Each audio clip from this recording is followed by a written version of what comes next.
You folks ready, you two? Always ready? I'd like to call to order a meeting of the Board of Selectmen and invite the audience to please join us in rising for the Pledge of Allegiance. I pledge allegiance to the flag of the United States of America and to the republic for which it stands, one nation, under God, indivisible, with liberty and justice for all. So we have before us in our agenda minutes from our June 4th open session meeting. Do I hear any comments about the minutes or a motion to accept them? Move accept the minutes as written. Motion made by Selectman Keen. Do I hear a second? Second. Seconded by Selectman Nobley. Any discussion? Hearing none, all in favor? Aye. All opposed? The next item on the agenda is a public hearing. I wanted to ask if there is somebody in the audience from Verizon just before. Perfect. I just wanted to do one quick thing beforehand. I just didn't want folks to wait like they did at our prior meeting. I'm just going to jump ahead under consent items. We have several people here willing to give the town money, and it's simply just a donation presentation, which we're grateful for because it's so we can get certain things done in the next few months. And so under item A of consent items, so that's section 4 of our agenda, we have with us this evening a representative from Pentucket Bank, and as well as representatives from our festival committee. So for folks in the audience, as well as folks at home, so that they're aware, Jeff Coco and his team of our festival committee, and I'll invite Jeff up, they work to organize our Independence Day events, and they work to organize our fireworks. And that would not be possible if it were not for the generosity of some very, very good people and businesses in our community, not least of which is Pentucket Bank. We have Marion Donahue from Pentucket Bank. And so Marion is here this evening. Marion, you wear many hats in town. But we're excited, and Jeff, if you want to come up and just tell us a little bit about the program. Yes, the Pentucket Bank has been gracious enough to and very generous to donate $7,500 towards our firework fund this year. They are a partner with us on the festival committee. One of the ways that we do it, so they sponsor all of our events, and they are our premier partner, if you will. They're right at the top of the field right there. And they've been very generous to come tonight and give us a check to help support our fireworks, and we applaud them for that. Every penny counts. Thank you.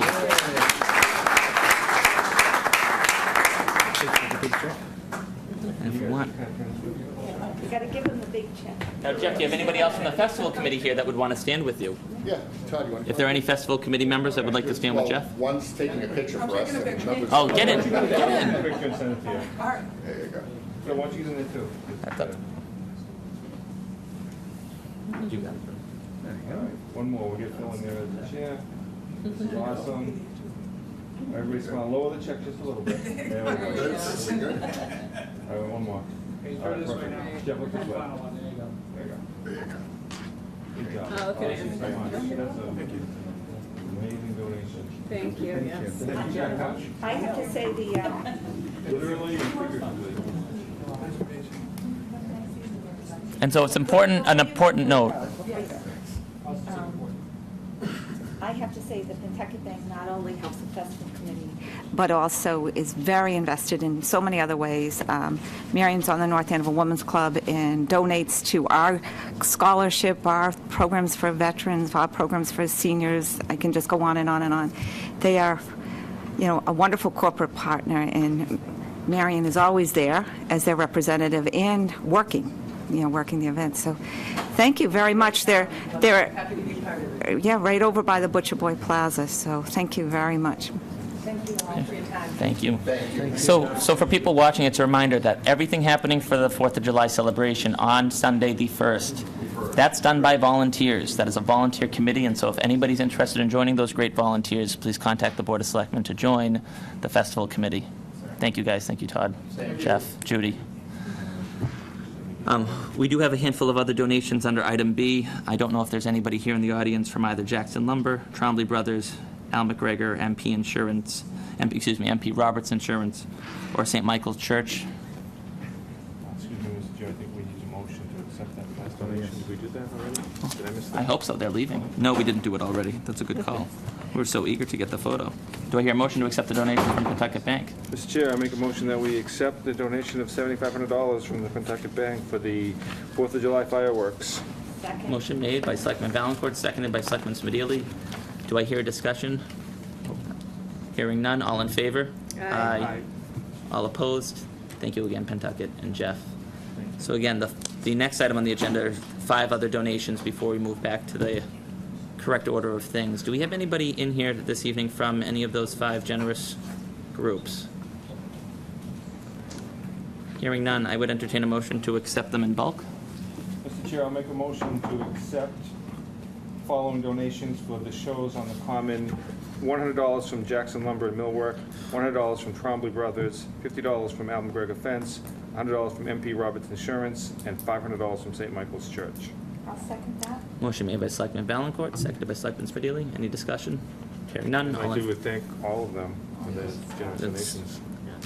Thank you, and I hope we approve it. So, hearing none, all in favor? Aye. All opposed? We accepted them. Thank you. So going back to our patient neighbors who waited quite a bit at our last meeting regarding a public hearing with Verizon. Folks may recall that at our last meeting, we had a discussion about a neighborhood where there was some planned work to be done. And so just to resume the public hearing is just a simple motion, or do we, it's technically still considered ocean? So, that being said, we do have representatives from Verizon here this evening, and so I know the board had questions. I saw 2 people in the audience. I think if you both wanted to approach, introduce yourselves, and just explain the project. For the record, my name's Barry Maffini. I work for a company that's under contract with Verizon to prepare petitions and do the engineering work. To that end, I think before you folks tonight, there are 4 streets, actually 5, but 4 petitions for undergrounding, and it's primarily in order to bring fiber optic network to those neighborhoods. If I can answer any questions, I'd be delighted to try and help.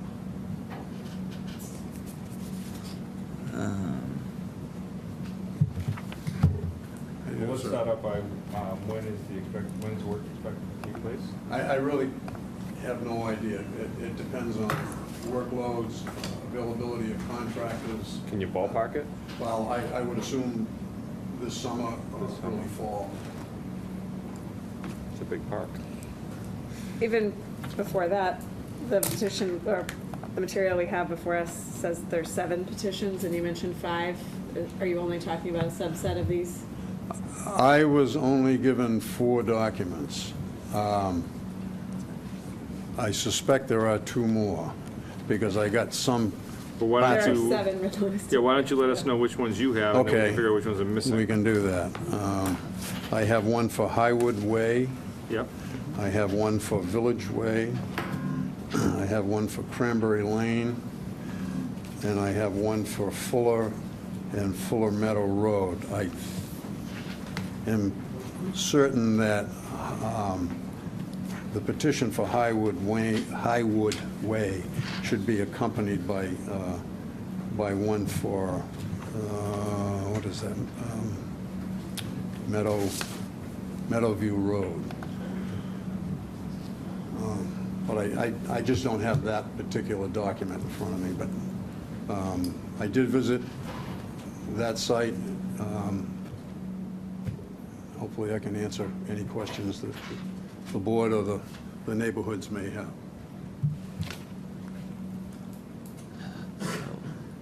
Woodcrest was one he didn't mention. So yeah, Woodcrest and Village Way. You mentioned Village Way, right? Oh, sorry, Ironwood. Yeah.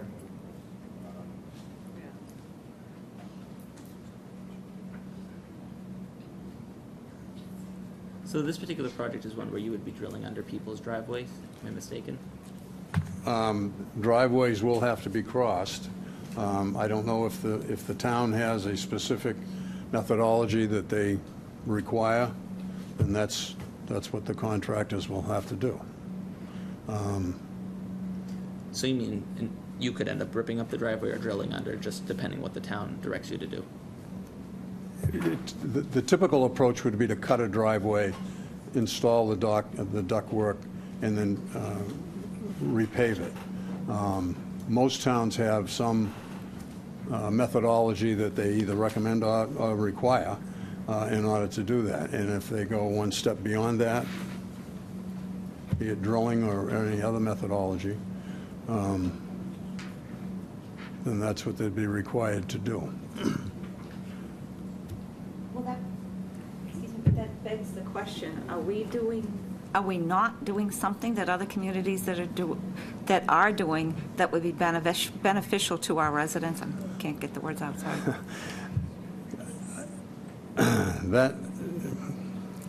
That may be. We deal with 100 and some odd communities in the state of Massachusetts. They all have some requirements that they put forth for any contractor, Verizon's included. So if, it would be very difficult or impossible for me to compare all of those communities and their requirements to what North Andover has. Well, but is there a system that is, that you as a professional would say, this is a great way of handling these issues for residents?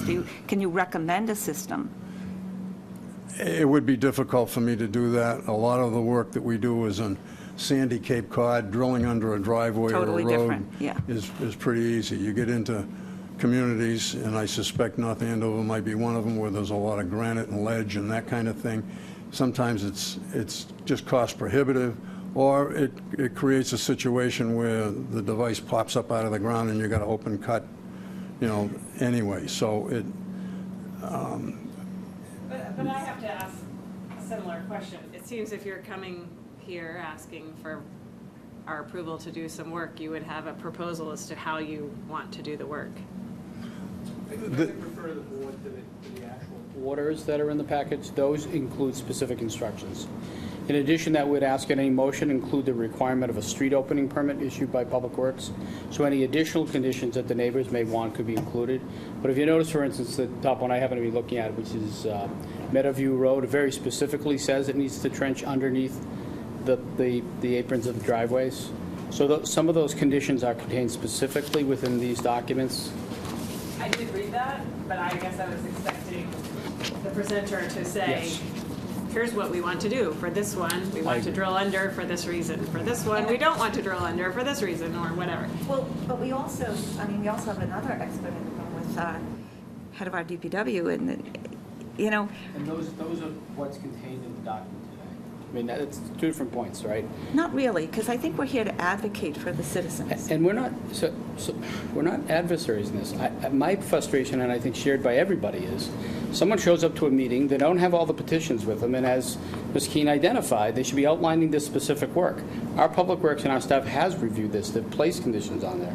But I would like to hear someone knowing that they came to the meeting having read the documents and identified the specific requirements that the neighbors may have. And I don't always hear that, I guess, not from you folks. I mean, we don't have all the documents here. You can't represent all of the streets, even though the petition included some number more than you have. But these folks came to a last meeting, no one showed up from Verizon. And then when someone shows up, you don't have all the particular documents, so you can't even speak to them all. So it's very difficult for the board to make decisions when the person representing the company doesn't come prepared to talk about them. I think that's what we're sharing. I mean, I think we're in agreement that way. Yes, that's fine. So Mr. Stanford could talk about them, and he's certainly prepared to do that, and we'll have conditions through a street opening permit, like bonds and so forth. I just think it comes to it gets a little bit of a frustrating exercise for the board, and I'm sure the residents, that we show up to the meeting, and it's someone doesn't show up, or they show up not completely knowing this project. We don't know the date it's going to happen, exactly what the provisions are. Some of the projects identified in this hearing, you don't even have paperwork for, so how do we even talk about them? I think that's the frustration that everybody's experiencing. The other frustration is some of these neighborhoods were disrupted last year for the same, for directional drilling onto some of the driveways, and here we are again this year, potentially going to do it again. And there was That was not from Verizon, as I understand. no, but Nonetheless, still, it's disturbing to the It's the same neighborhood. people, so they don't care Yeah, if right. it was Verizon or National Grid, but it's the same people, and they're being disrupted again, and their lawns and driveways haven't even been, repaired from last year. So that's part of the frustration, and that's why you see so many people here, because that's issues. Really pretty patient and pretty polite about it. I have to say, I probably would be making a little bit more noise than some of these other fine people in the room, but again, this is not directed at you, and as the town manager said that, yeah, he's right. Maybe some more information would be helpful, but we're not the experts. That's the problem. So we're looking to how can we do this better, and the least amount of disruption, and get them back to normal. And I'm sure you're sensitive to that. I mean, if you own property, you get it. I do, and I do get it. I will say one thing, though, that there are a set of plans that are prepared, scale drawings showing all the utilities, other utilities, power company, gas company, water mains, drainage, that are sent to North Andover for review prior to getting to this point. Other than maybe the city of Boston and one or two other communities, Worcester being one of them, you're the only folks that I've run into that require that. So there is a lot of preparation and presentation, if you will, for North Andover to review prior to getting to this point. Now, I understand that people in the neighborhood don't have the opportunity to review that kind of finite documentation. And I'm not sure how that could be done in a sensible way. And I think, this venue, a public hearing, is a way of communicating what it is that we're trying to do. And again, we have 7 petitions in front of us tonight. Covers a lot of territory, a lot of ground, and a lot of area. I don't know if that makes sense to do that many at one time or not. In terms of a specific time frame, that's a difficult thing for any corporation that's in this kind of business to nail down. They obviously are anxious to get this done and to move forward with it. And it is, the whole impetus for this work is to bring fiber optic networks, the new technology, if you will, to these neighborhoods. I had an opportunity to ride through them before coming to this hearing, and they're neighborhoods that fell into a time frame where direct buried telephone cables were the thing to do. That was the philosophy of the company at the time. They didn't put conduits in, they just direct buried their facilities. Well, now we've got to re-enter because we have a whole new technology. And to get that into the ground takes some disturbance of the neighborhoods. What we are doing is putting more than one pipe in the ground so that if something happens in the future, or there becomes a maintenance issue or something of that nature, we don't have to do as much digging or any digging. But that remains to be seen in the future. Barry, you describe yourself as a contractor. I'm sorry? You describe yourself as a contractor, or did I misunderstand? Yes, I work for an engineering firm called UC Synergetic. They're in Mansfield. So when you dig in, you oversee the actual digging in and No. disturbance of the property, or not? No. Just the engineering piece? No, that's strictly done by Verizon, their contract work department. Their contractors come and pull the street opening permits. So you can speak to the engineering piece, but you can't speak to what the company actually ends up doing once they get out there and how they dig up? Basically, that's true. How they- My function with this engineering firm is a right-of-way specialist, they like to call me. And we prepare petition documents, we chase easements from private property owners, we do that kind of thing. But the nuts and bolts of the design for the project and the actual contractors, supervising contractors and picking them, bidding procedures and all that kind of thing is done by Verizon.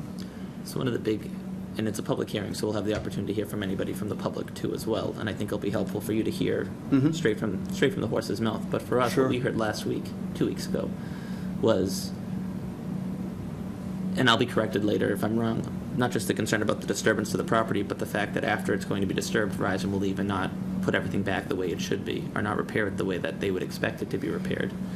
And so, again, you can speak to the design. I think that there's an equal, if not greater, concern about what happens when you guys leave. What's the condition you're leaving all of these neighborhoods in? And I certainly appreciate that. I've been doing this for a long, long time. I worked for Verizon for a long, long time, and I've heard all of those kinds of concerns from a number of communities.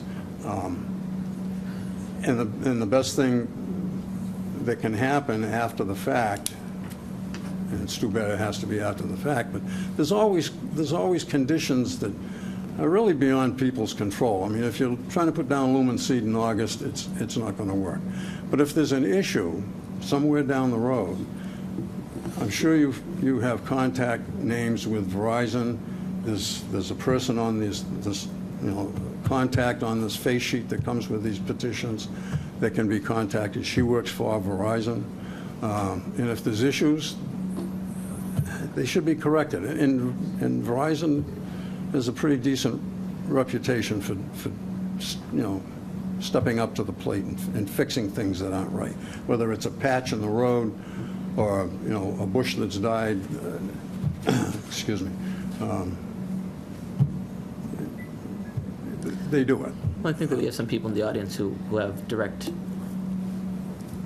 stories of their own involvement with Verizon and National Grid, and I realize you're not here for both of them, but where the utilities didn't necessarily do right by their property the last time they were dug up. But that's outside of your. It's kind of a moot point because you can't really speak to it anyways.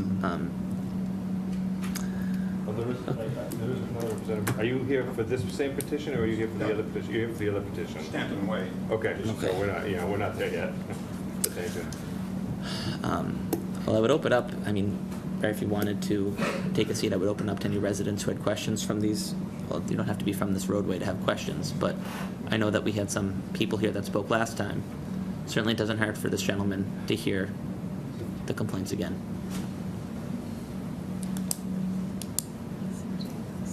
Addison Minot, 15 Woodcrest Drive. Sorry to belabor you with probably the same stuff you heard last week, but it's for the Verizon's benefit, so be it. The history on Woodcrest Drive is we were the street that was one of the streets that was opened up with direct drilling last year. It was also compounded by the fact the year before we had to regrade a lot of our lawns, so the lawns were opened up last year. And here we go again, it's my third year with celebrating a holiday with dig safe flags on my lawn.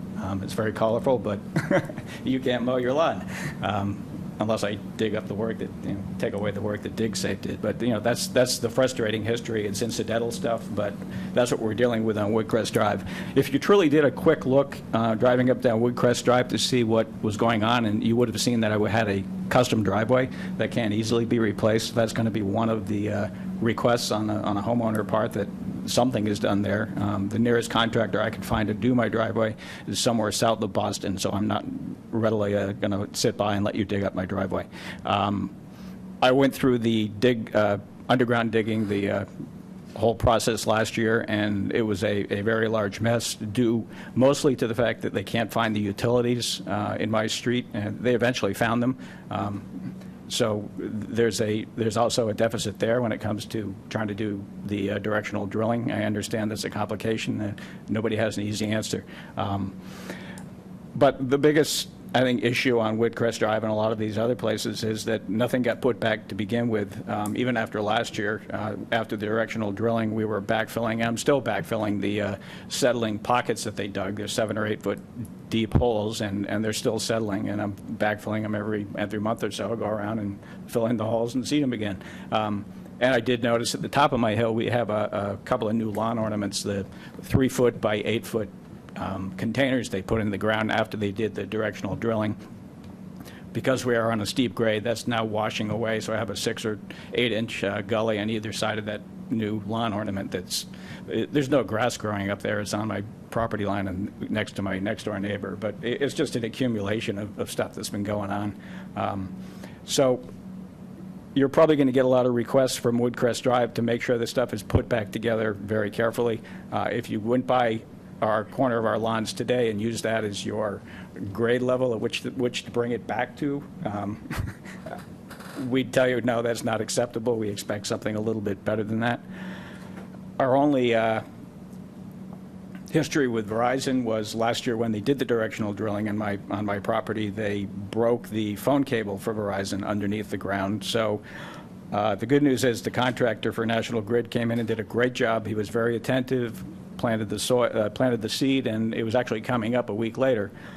The only problem is Verizon came through 3 days later with a huge backhoe with no notice and dug up the whole thing that they had just reseeded to fix their line, which they never did fix. And we asked them to go fix it, and the National Grid contractor actually attempted to fix it.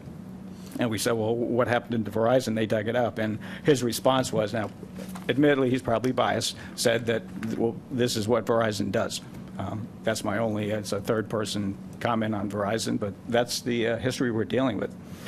So I guess my first question out of the gate would be, you know, what are you going to do with driveways that really can't be dug up, and where do we go from there? So part of the requirement of this, Mr. Town Manager, is that for in each of these roads, in the case of each of the 7 projects they have to, Verizon has to get a $10,000 bond. Is that something that we can increase on the local level to ensure that they actually come back and repair the property? Well, I'd say historically the documents I've written that way, and I personally recommend you amend the orders of conditions that are in front of you by striking, if you're looking at any of the documents, under item 4, in parentheses, it says reference being made to a bond dollar already on file.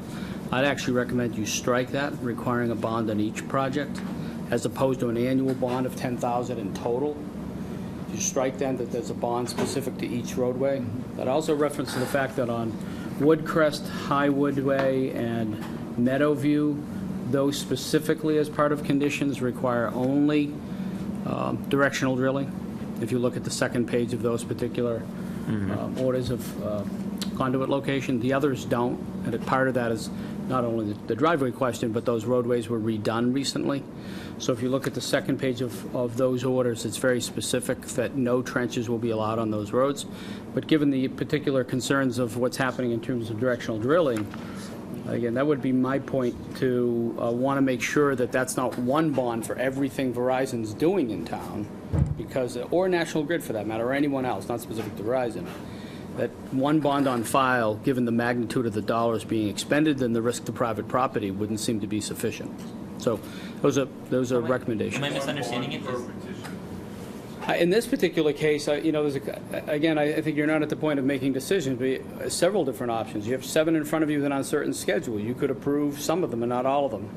I'm not sure that necessarily solves a problem, because you want coordination of the work rather than the trucks, you know, sequenced over a period of time. So that's an option. In addition, making the amendment I've suggested would require a bond on each project. And then you can decide to make any other additions. I'm also going to recommend that you add to these that a street opening permit be issued by the Department of Public Works before work begins, and therefore if any other conditions are required by Public Works, they'd have a separate street opening permit issued by Public Works if other conditions arise. So I certainly would recommend that this be changed if you moved forward with a street opening permit. So I misread this then. I thought that each one of these projects required an independent bond. You're saying that they have one bond that they're I required read to that pull? section as one annual bond on file from Verizon for the work. That's how I read it.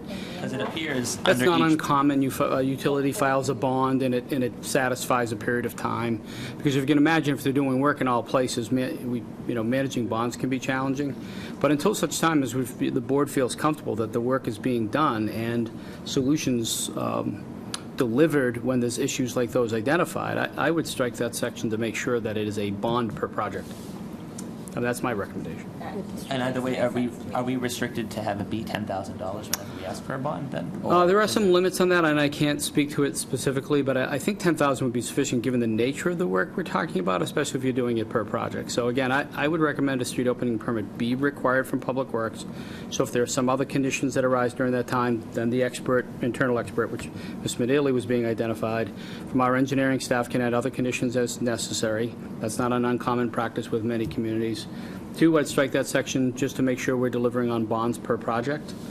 And then you can make other adjustments as you see necessary. But I wanted to identify that 3 of the projects very specifically identify directional drilling, where 4 of the projects do not because the roadway isn't as new.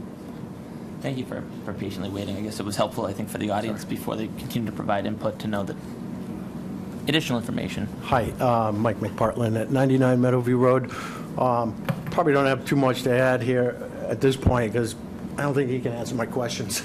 I just had some basic questions I wanted to ask of Verizon who was going to do the work. I can say one thing about National Grid. I mean, the fellow that came in, Chris Wellington, I mean, he gave us his card. We could call him. He was on the site. If there were any issues, we could call him and basically address it. I don't know what's going to happen on our street now. I don't know who do we talk to. Yeah, there's a person in here, but that's just the bureaucracy that I know we're going to get the runaround. I'm still waiting for my driveway to get repaired by National Grid. So I wanted to coordinate it, you know, see if we can get a point of contact. And I think the driveway should be corrected before they do their thing. That's my sense of what perhaps should happen. But I wanted to talk to the Verizon person about that. I have a big water problem on my property, and they put a bump at the end of my driveway, and they addressed the water problem as it was before they did the work, but they made the bump so high that my car bottoms out when my son drives over it, or just about any vehicle drives over it other than a truck. So I'm waiting for that. And there's also a cable line, you know, a cable TV line. That's direct buried. And it's unfortunate, but nobody knows where it is except for me. I have a picture of it. I provided that to National Grid. I would like to provide that to Verizon so they know exactly where it is. I can see they already went down the street. They marked the street, but they didn't actually mark where that cable exists. So I'm concerned that they're going to run into the cable and cut my cable TV. So in any case, it's clear that they don't have the right people here to answer the questions. They can coordinate with Comcast too, if that one's, I mean, we're gonna be here again next year because Comcast wants to come in. They're going to want to come down too, right? Their direct, you know, burials.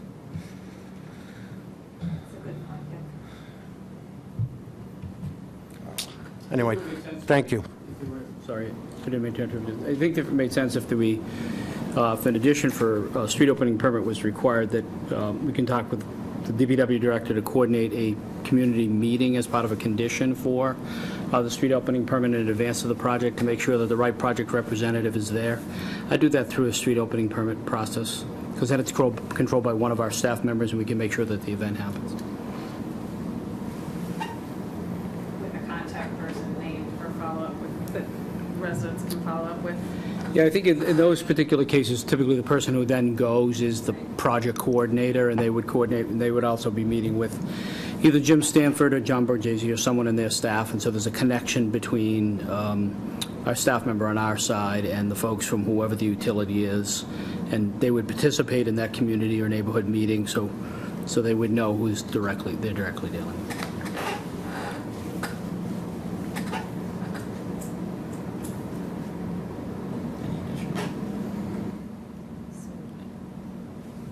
You're all set. Any additional comment? Approach the podium.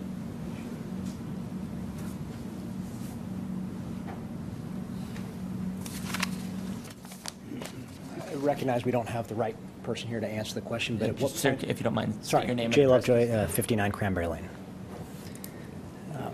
Cranberry Lane. So I recognize that we don't have the right person here to answer the question today, but at what point will we get an idea of what the time frame will be? And how do we get that communicated? Because this was, I think, last fall. We had a third-party contractor come out and throw the flags in the ground. I chased him down the street and said, hey, what is this for? So I can see this happening again, where somebody comes by in the fall, throws the flags in the ground, and then we say, okay, when's this actually going to happen? And then they stay there. You know, some people have noted for months. So again, I know what the audience here is, that we don't have those answers, but how do we get that information communicated so that we understand that when somebody comes by, they're going to be doing this at this point in time, this is when the project starts, and this is when we can expect it to end so that it doesn't drag on for 6 months. Communication is very important, obviously, in these things. Jim, any thoughts on that? You know, when so Jim Stanford's our DPW director, and may be able to give some comments on that. Sorry to put you on the spot. Oh, no problem. I had the opportunity to go look at Engrid's work, and I would agree with what the residents are saying. Part of the disconnect here is that we did coordinate the Engrid. They didn't communicate when they were completing the work.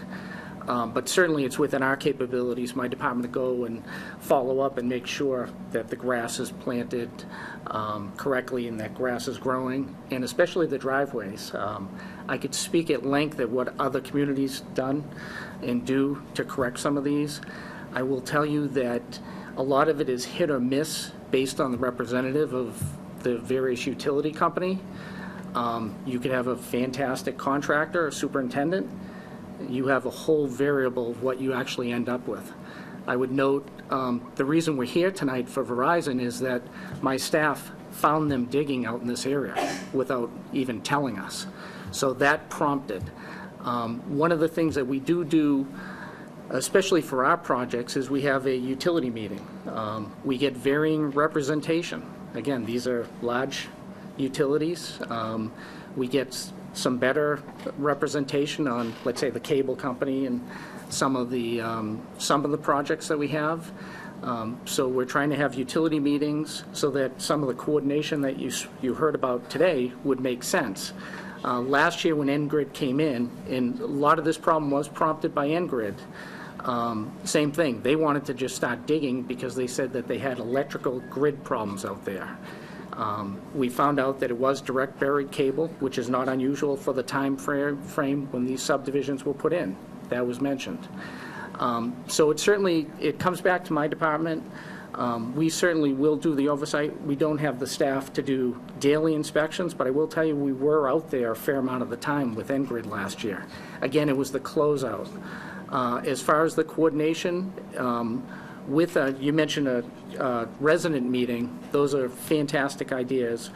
We've actually started drafting a letter that you're going to see in future petitions. In fact, you've probably seen some more conditions in tonight's petitions than you've seen in the past, outlining exactly what the utility is required to do.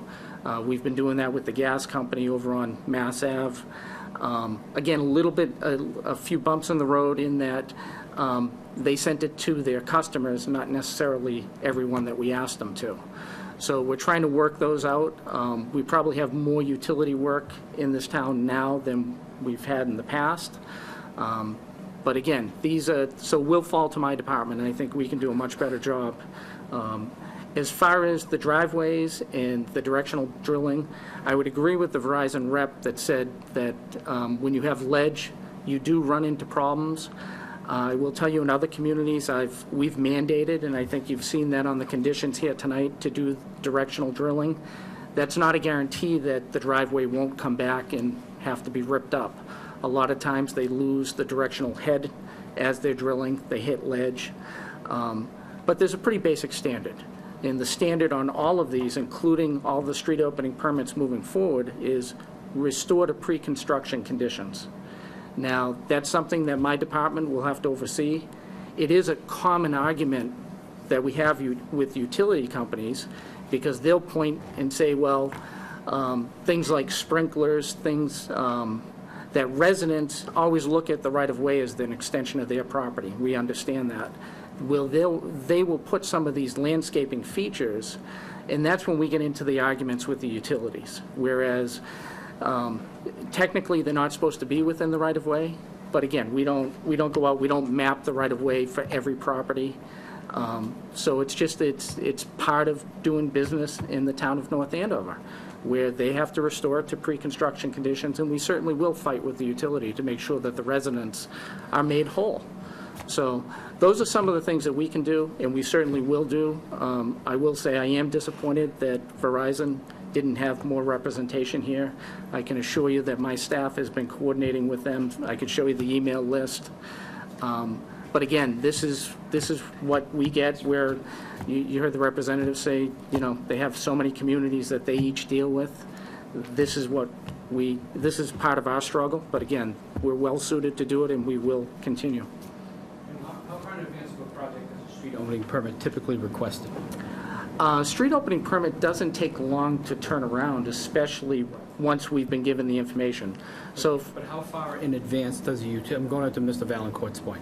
How far in advance does the utility, so complete tonight, the approval is given by the board. Will the utility company come now, even though they're going to do it 6 months from now, or they typically come closer to when the project begins? they typically would come closer. Now, there are some differences in that, let's say with the gas company, where they've laid out 15 projects, and they're going to do them in order, they're going to do them as crews have the availability. But we have pretty good coordination on that now. Verizon, this is the first time that I'm dealing with Verizon in this town, so I can't say for sure, but typically, they wouldn't put these on if they weren't moving forward. I'm going to see if we can coordinate to the board's point is, if the pre-construction meeting with the residents can be linked to the street opening permit, then from that point of view, the answer to the gentleman's question is, at the time you're reviewing and adding conditions for a street opening permit, one of those conditions can be a meeting with the neighbors. Absolutely. If that's happening right after this board acts, and Verizon's not going to be in town for 6 months, it's not as helpful. If it's happening closer to when the project begins, but they can't begin until you have the community meeting as a condition of the street opening permit, that would help for all the residents. I agree, and we would require an actual schedule put together. So we wouldn't schedule a resident meeting until we had a schedule. So we would have an internal meeting, then I would recommend meeting with the residents. I would suggest, so one of the changes to these, what I'm recommending is a street opening permit be issued. Then Jim would make sure that the street opening permit contains language to make sure there's a resident meeting, and he'd be able to coordinate that timing to be appropriate with the schedule. So if you get the schedule says I want to be in there, 2 weeks from now, Jim can coordinate a meeting with the residents so it's closer to when the project begins, just in case it happens to be 6 months from now and something changed, even a resident changed, house is sold. So I'd trust the process through the street opening permit process, through Jim's shop, to add things like resident meetings. I'd want the street opening permit language to be included in these approvals, and then Jim would be responsible for adding other conditions that may be necessary as the project gets closer. Does the street opening permit automatically include that requirement that there be a resident meeting? No, I'm suggesting that Jim would do that as part of a sort of process. So would we have to include that in our motion as well? I wouldn't then? include it in the motion. I'd give the latitude to Jim. He certainly, I think, recognizes, he's done a lot of this work in other communities. It's a common practice to have one of those meetings, and he's certainly hearing from you folks today. So what I would add is that is a requirement for a street opening permit issued by Department of Public Works, and then Jim can coordinate some of those specifics. But I'd like to add to the conditions also, as Jim said, to restore the property to the pre-construction conditions. Yep. I think what we're probably going to do a little, as we proceed down this road, and Jim and I have talked about this a little bit, and I would step back to say, Jim has been communicating even before last meeting, but certainly in between meetings with Verizon about making sure the proper representatives are here, so he's been trying to advocate to do that. I think what you're going to see going forward is street opening permits that contain not only what you're commonly used to, but other conditions, which will make the board very happy about what's expected, like that condition. You certainly can add it now, but I would expect that that's going to be a condition of a street opening permit. Jim is working on, updating a street opening permit that you can see, so you'll be able to review that in advance in the future and recognize that Public Works is adding even things you haven't thought of traditionally, because it should be contained in a street opening permit, because ultimately Public Works is the group that's going to monitor the construction progress, and they're going to need that permit to be able to do that. Could I just add one item, thought? Should the board vote to grant these locations, and that's really what the hearing is all about, and it's by state law to have a location for, whether it's a pole or a piece of conduit or a buried cable or whatever, that location has to be granted by the governing authority, the Board of Selectmen in the case of North Andover. But because of the circumstances here, I think it probably would be a good idea to accompany the letter to Verizon that indicates that the grant has been given with a notification of the procedure that you're talking about here tonight, i.e. a community, so that they know where it stands and they can kind of, I won't say grease the chutes, but be aware that these are the serious concerns, and that they need to be addressed by the construction people and the contract work folks that are going to be digging the holes. Pull this all together.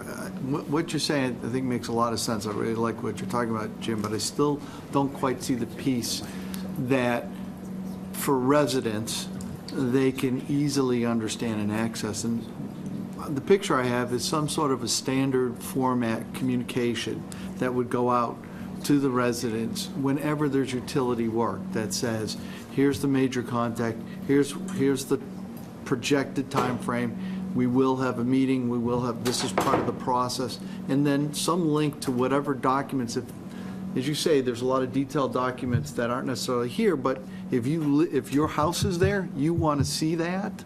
So why not think about creating something that would be a reference sheet for each one of these, that whenever a citizen's property is in the way of one of these things, that they know what the process is, and maybe also just some guidance to them. Maybe as simple as take a picture of the property as it looks today, right? And so kind of a handy brochure sort of a thing, right? Great suggestion. Like I said, we are working on that standard document. In the past, again, we've let the utility company set it out. Now we're going to be giving them what the format is. So along those lines, I agree completely. As far as documentation, one of the things we do on our road projects is we go through, we videotape, especially when it's raining, you get to see some of the puddles. But again, a town project's a little different. But nonetheless, we're the representative from the town on this, so we'll certainly make it clear who residents should come to if they're not getting the response from the utility companies. Just to get one of my questions answered, how are we as residents supposed to track that process? Are we going to get another notice by mail where we say, here's the website, if it's going to be a link that says, here are the relevant documents, here's the proposed timeline, just so that I know what I should be looking at to stay on top of the timeline once it gets nailed down and how it's all going to take place? You certainly will get a letter. We're putting together a project website where these are the type of projects that we will have on the main website. We'll have to get a little better at certainly updating, making sure that that information is timely. So it'll be by letter. I'm going to go back to my office and talk to my staff about the existing DigSafe. One of the problems with DigSafe is we don't always get notified, meaning the town. So they have to show us proof that they have DigSafe as far as the right-of-way, but anybody can call in a DigSafe and put flags on the yards. And I understand completely, the residents see these flags out there, and then there's no movement. So typically, the DigSafes are only good for a small amount of time, then they have to update them. So these will be some of the items that we certainly talk with the utility. But you will definitely get a letter before we allow them to go any further. So the next step is I can expect a letter. That would be, We'll have an update from Verizon. yes. So when the street opening permit is requested, that comes with a required timeline. I would expect that you'll get communication from Public Works. It'll say, we're coordinating this meeting, and by the way, here's the timeline. So if you don't get it at the meeting, you'll get it in advance. If you can't attend the meeting, here's a copy of the timeline. We're coordinating this meeting, and therefore you'll know the timeline, even if for some reason you can't attend the meeting. Yeah, no, that's a fair point. That's a fair point.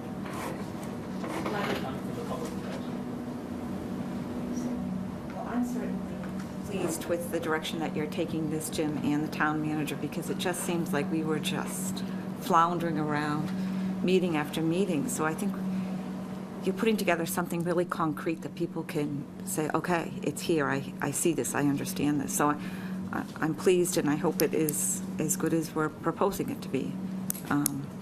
They've been through enough. And then it's a great model for future projects as well.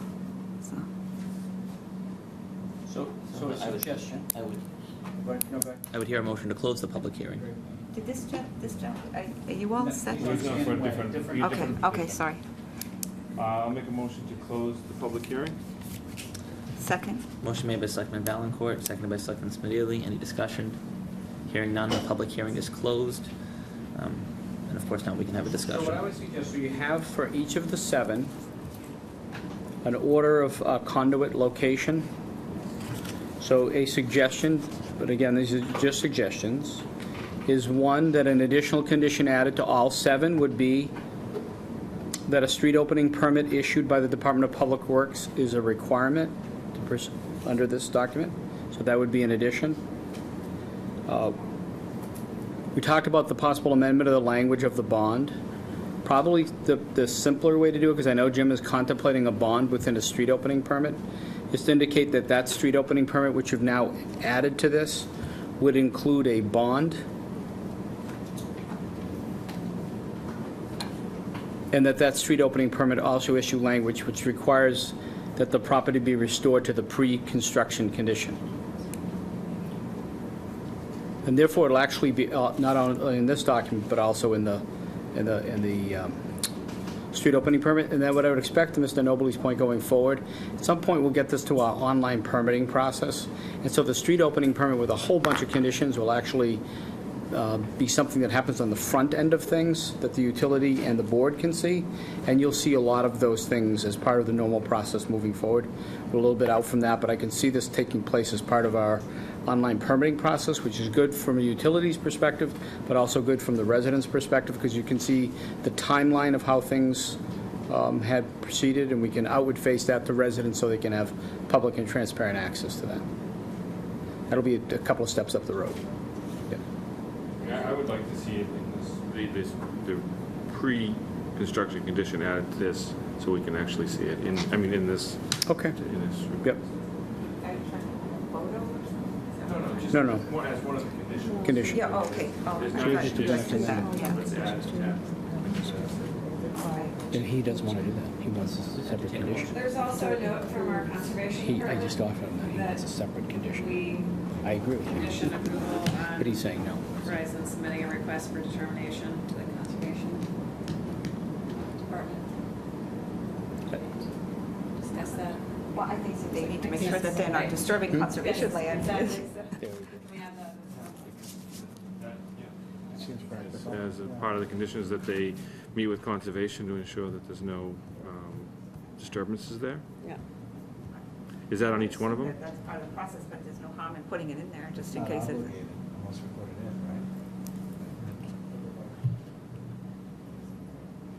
right? Well, it's already been submitted to conservation. Is that an automatic?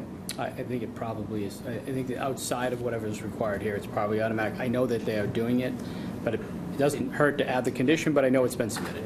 It's fine. Let's add it. No problem at all. Specify. We'll add whatever you'd like. So you'd like to keep the restored the property to the pre-construction condition as a condition, as a condition to this document? And the street opening permit. And the street open, yes, Let's yes. double down. No, I'm okay with that, that's good. And then the bond would be contained as part of the street opening permit, is that okay? Okay. Great. And so what we would do, if this happened to move forward in a motion and a second and a vote, we would amend these, and then I assume as part of that motion, you would authorize the chairman then to sign them after they get amended, which will take us a day or so. I would say so moved to that. Suggestion from our town manager. Did we want to quickly call out each one of the conditions that we, or did we beat those up enough that we know what they all are? Helpful for, you have them all? Okay. So what we have is street opening permit. That a bond will be part of the street opening permit. As a condition of this document, there would be that the properties are restored to pre-construction, I can't even say that, pre-construction condition, and that they would receive whatever required conservation approval. Is that period? I think that captures it. So you made a motion, I'll second that motion. Motion made by Selectman Severely, seconded by Selectman Valencourt. Any discussion? Any further discussion? Hearing none. All in favor? Aye. All opposed? Okay.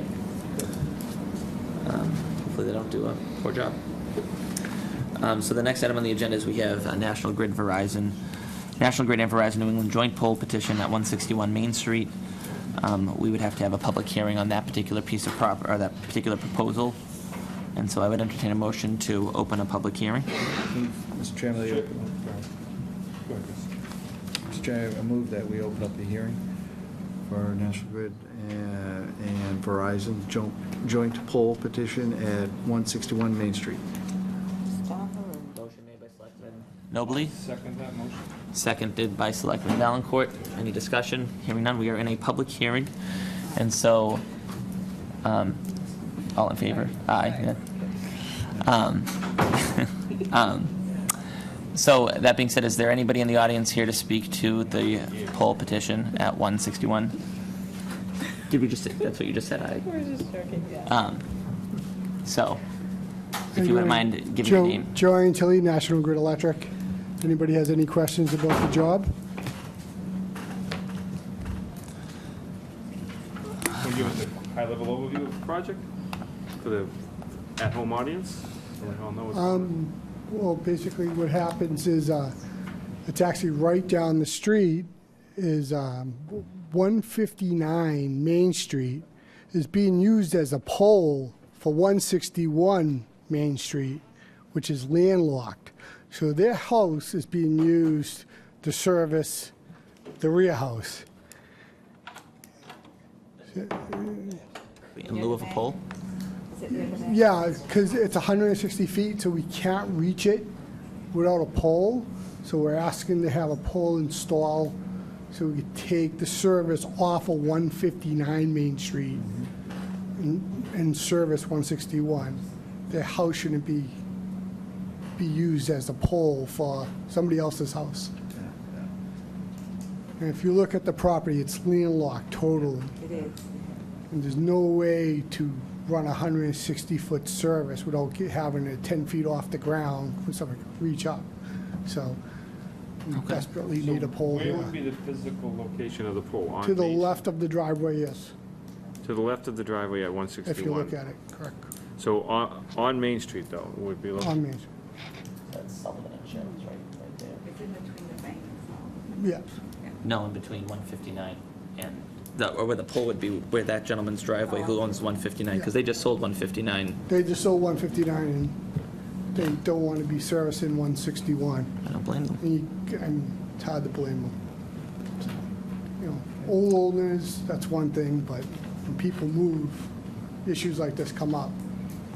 So this is a new pole to support the wire. Is there anybody else to speak to this?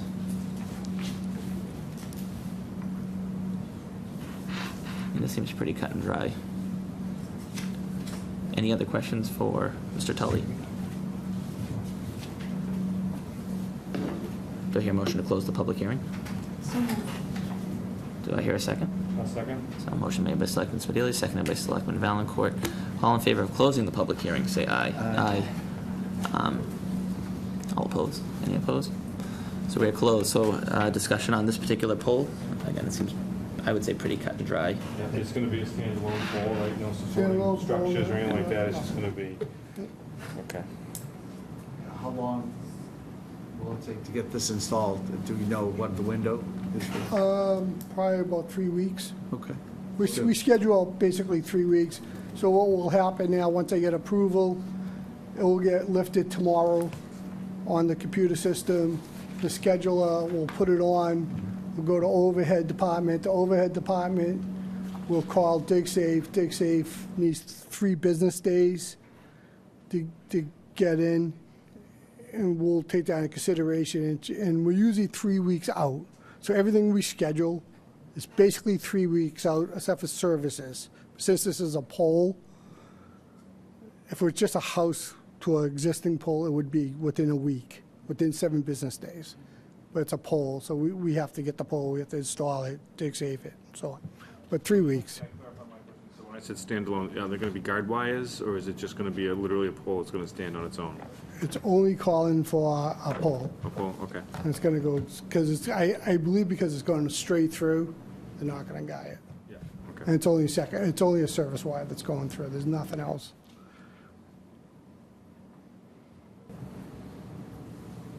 Entertain a motion.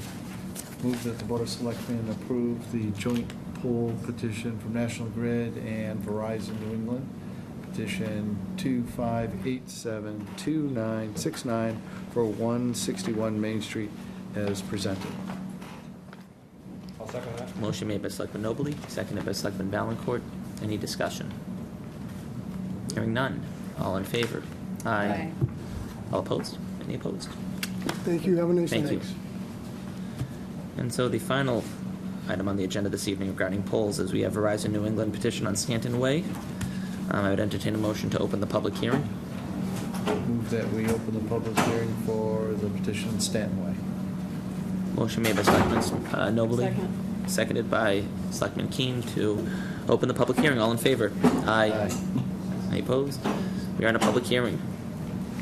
So that being said, we have a gentleman here this evening from Verizon who will give us a rundown of what this project calls for.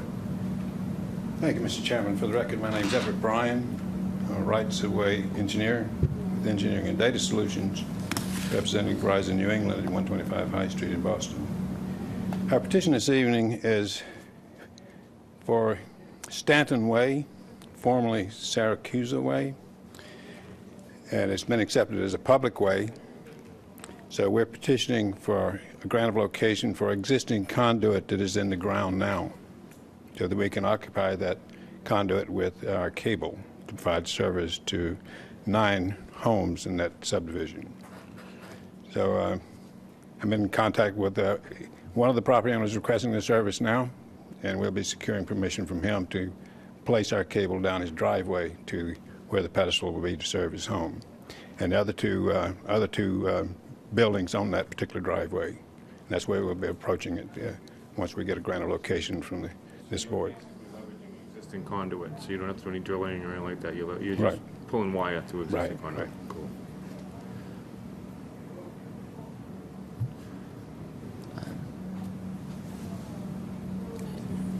Any additional questions for Mr. Bryan? Anybody else from the public to speak to this particular project? Obviously, this is what we want to get to, right? So it's just we're just pulling wire through existing Yep. conduit. Well, you lucked out tonight, huh? Glad they had the forethought to put that stuff in the first place. It comes around. Well, if there are no additional questions for Mr. Bryan and nobody else to speak to this project from the audience, I would entertain a motion to close the public hearing. So moved. Motion made by Selectman Valencourt, seconded by Selectman Spadili. All in favor? Aye. Any opposed? The hearing is closed. I now entertain a motion. Mr. Chair, I'll move the Board of Selectmen approve the petition for Verizon New England, petition number P2108-1A2Q0XQ for Stanton Way as presented. Second. Motion made by Selectman Valencourt, seconded by Selectman Keen. Any discussion? Hearing none, all in favor? Aye. Any opposed? Thank you, Mr. Bryan. And so that solves our public hearing portion of the agenda. So we now will move under communications. We have this evening, we began a tradition a few years ago to invite different boards and committees to present to the Board of Selectmen to provide an update. Might I suggest that we take some of these other quicker ones that, like the request of the board Booster Club for the 4th of July road race, maybe move those up? Just a suggestion. That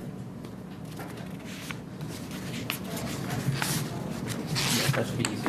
That's the 4th of July one, correct? Yeah, because that should be a quick one and should free them up. If folks under communications would bear with us for 3 minutes. I'll jump over to the item 6 under consent items.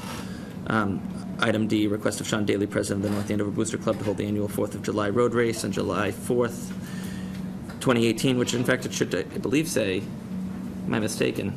Mr. Cooperstein, you're here, right, to speak to this? Yes, Mr. Daly's tied up on official business. So why don't you lay out what we can expect this year for the 4th of July road race? So thank you, on behalf of the board. The Boost Club has taken over the road race. They continually appreciate all the effort and all the work. So we're thrilled to take over the 4th of July road race. We've been working extremely hard with Amy McGuire and a larger group from the Booster Club. Amy's our treasurer of that, as well as Sean Daly, the president, and Ken Martin, the second vice president, John Vincent, secretary. Thank you. So as you know, we took it over at a late state of this compared to how it's always run. So Amy's been running crazy day in and day out doing it. So we're just asking for approval, as it's always been. We're only doing the 5K and not the 10K. The kids race and the 5K. Right. So we're modifying this year, giving us some more room, some more breathing room, and then, of course, we'll put everything in place next year as well, too. We've already spoken to Chief Gray in regards to the security, the staff, of course, Sergeant Daly's already working on that aspect of it as well, too. Thrilled that you're able to pull it together. It's really testament to our boosters and really the volunteers there, because there was truly nobody to take the baton. And you guys just went all out. And also, I note that you've lined up some very good sponsorships. Yes. In town. We've got wonderful support, including, I believe, former Selectman Gordon is supporting. So this is great, and we're so glad that you preserved it, and we'll hope that we have the kind of weather that's conducive to it. What else can we do to help you? Approve it. Yeah. Besides approve it, yes. right. Everything's on, thank you, I appreciate it. Everything's on track right now. Awesome. Per our schedule. We meet once a week on Thursdays to just continue to track this for the last 4 weeks and the next 3 weeks approaching it as well, too. So come out, support us, be part of it. I have a pretty good spot on my yard. We have 20. We have 20 signs out and around town, and we're still getting more people saying, "Oh, I'll put a sign up." Yeah, I'd be happy to put a sign up right near Thank the you. library. So. Okay. 65 Green, Thank 65 you. Green. I would entertain a motion for approval. I move approval. Yeah, that's it. I'll second that. I'm sorry. Motion made by Selectman Nobley, seconded by Selectman Keen, and I know that you put a lot of hard work into this, so, all in favor? Aye. Great. Any opposed? Thank you very much. Thank you. Thank you, guys. You heard four. So I'm going to go back under communications, because this evening we have a special guest with us. No, I would cut you off because every resident's time is worthy. And the only reason why I let him jump ahead is because this particular person is no longer a resident. Dun-dun-dun. So we began a tradition a few years ago where we had different boards and committees come to us annually and provide us an update. We're the appointing authority for many of them, and we wanted to be able to get a good grasp of what each board and committee was doing and understand the needs. And Dr. Trowbridge was one of the first board chairs to come before us and meet with us. It's with sadness that we invite him here this evening. He's joined by his replacement as chair of the Board of Health, because Mr. Trowbridge has, I guess, put his house on the market. An offer's been accepted, and he is leaving North Andover. Yeah, you're up in Newburyport now. A new homeowner in town that moved upscale from the next door town over to North Andover. Took a step up, so. Well, the Trowbridges did a lot of different things in town, so we lost two really good volunteers. But Dr. Trowbridge spent approximately 15 years on the Board of Health, really admirably serving. And so, on behalf of the Board of Selectmen, Dr. Trowbridge was invited back here this evening just to recognize him for that service and accept a citation from us. I'm recognizing him because of the 15 years you served, you spent 12 years as chair of the Board of Health. So you certainly put in your time, and now, hopefully, they have some more talent up in Newburyport. Maybe they'll want to poach you for that. But that being said, Mr. Trowbridge, if you wouldn't mind approaching the podium, I'd love to recognize you on behalf of the town. Dr. Trowbridge is always a consummate professional, always a gentleman. He would call us and fill us in on all the important issues, and you really did a fine job. You really, really did. Thank you so very much.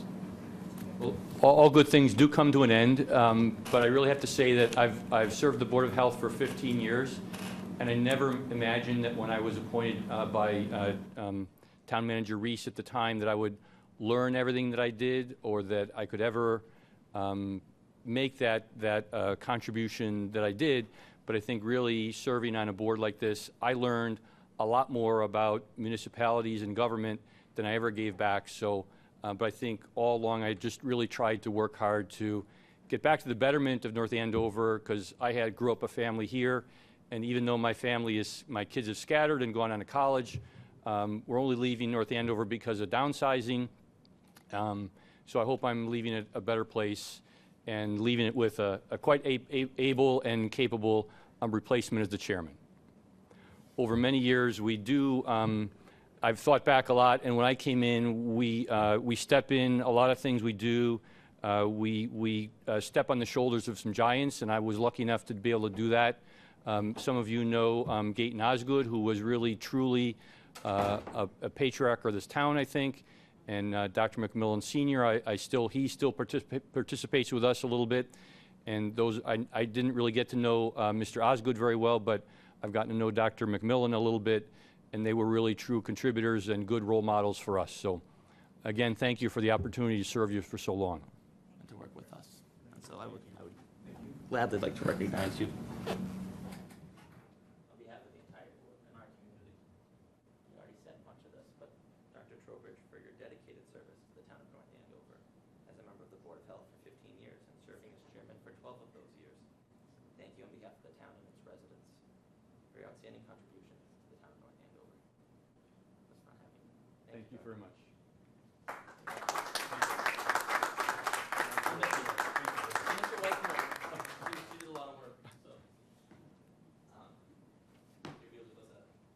Pleasure having you. And look, he still stays for our meeting.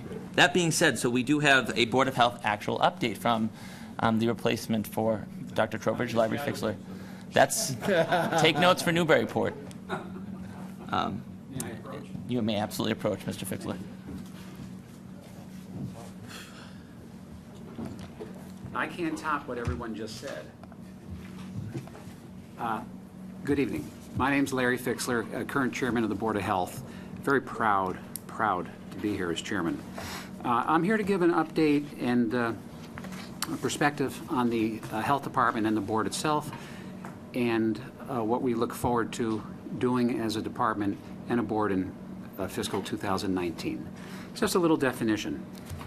Local boards of health in Massachusetts are required by state statute and regulation to perform many important and critical duties relative to the protection of public health, the control of disease, the promotion of sanitary living conditions, and the protection of the environment from damage and pollution.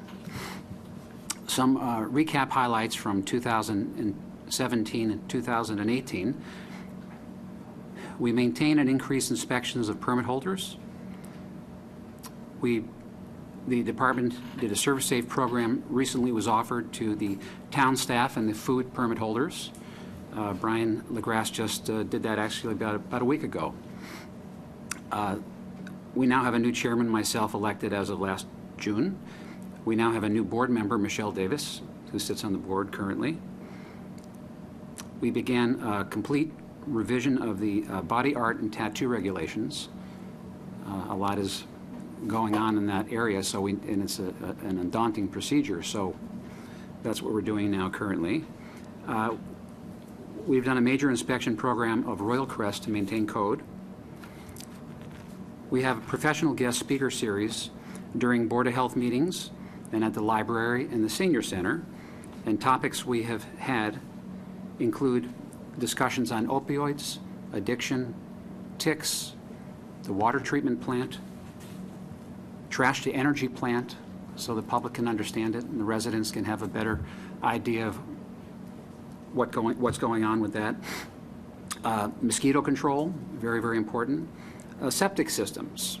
We gave a talk, matter of fact, Brian gave a talk on that recently. An overview for the public that watches, hopefully, on what the septic system is and the dangers of not using the septic system properly. So we try to perform a very educational type program during the Board of Health meetings when we can. We still do, of course, regulation and everything that goes with it. We've talked about vaping, the dangers of tobacco. We had a nutritionist come down and talk about nutrition, which led into a great discussion. And on our June 28th meeting, I urge everybody to either come down to the Board of Health or tune in. Dr. Trowbridge will give us a talk on... I'll talk about oral cancer. Oral cancer. So it should be very, very, very exciting. We participate in the Senior Center Health Fair. Very successful this year. Increase the vaccination programs by the town nurse. Increase the flu vaccinations given. We now give the high-dose vaccination and offer that. Our town nurse added cholesterol screenings, blood pressure clinics for the seniors. Very, very important. We work on ticketing of unlicensed and improper route trash trucks. The health director, Brian LaGrasse, serves on the Regional Opioid Task Force Committee, which is great, that has received grant funding for several recipients, had guest speakers and talked about addiction, and is working on additional outreach opportunities. So we're very involved in that. Brian also serves on a Regional Public Health Emergency Planning and Response Coalition. that helps plan for public health emergencies and sponsors the Medical Reserve Corps. We obtained educational information for the schools on the dangers of marijuana. As you know, it's what's going on with that. We obtained educational information, Brian did, on the raising and handling of backyard chickens. That's allowed. So we have to make sure that it's done properly and doesn't promote the spread of bacteria, salmonella in particular. We manage the local mosquito risk with the Northeast Massachusetts Mosquito Control District. So we're part of that. Continued oversight and enforcement, education on rental housing to protect tenants. That's a big issue. So we're working on that. We had Royal Crest complete several large-scale building projects to alleviate underground water issues that affected multiple buildings, foundation drains and waterproofing. So that's been done. Continue to work with Town Council on abandoned properties. That is an issue in town. Town nurses increased the Sharps disposal program. Caroline Ibbotson, our town nurse, is doing a phenomenal job. We have monthly operational reports that our director puts out, our health inspector puts out, and our town nurse puts out. So we as a board can understand what they do during the month, discuss it during the meeting, and talk about improvements and where to go. We're getting set up for online permitting, which will take some pressure off and make it easier for all the permit holders that we have. We're revising and streamlining the entire food establishment permitting process. We reviewed the Board of Health fee structure to make sure that we're at least covering our costs for charging for various permits and inspections that we go out on. Completed the first North Andover Youth on Track running series with almost 80 participants, which was very good, and congratulations to everybody that helped on it. You got lucky. Every single day was beautiful weather. I know. So it was neat. I spoke to Brian today. He said it was a fantastic turnout. So, excellent. Plans for fiscal year 2019. These are some goals.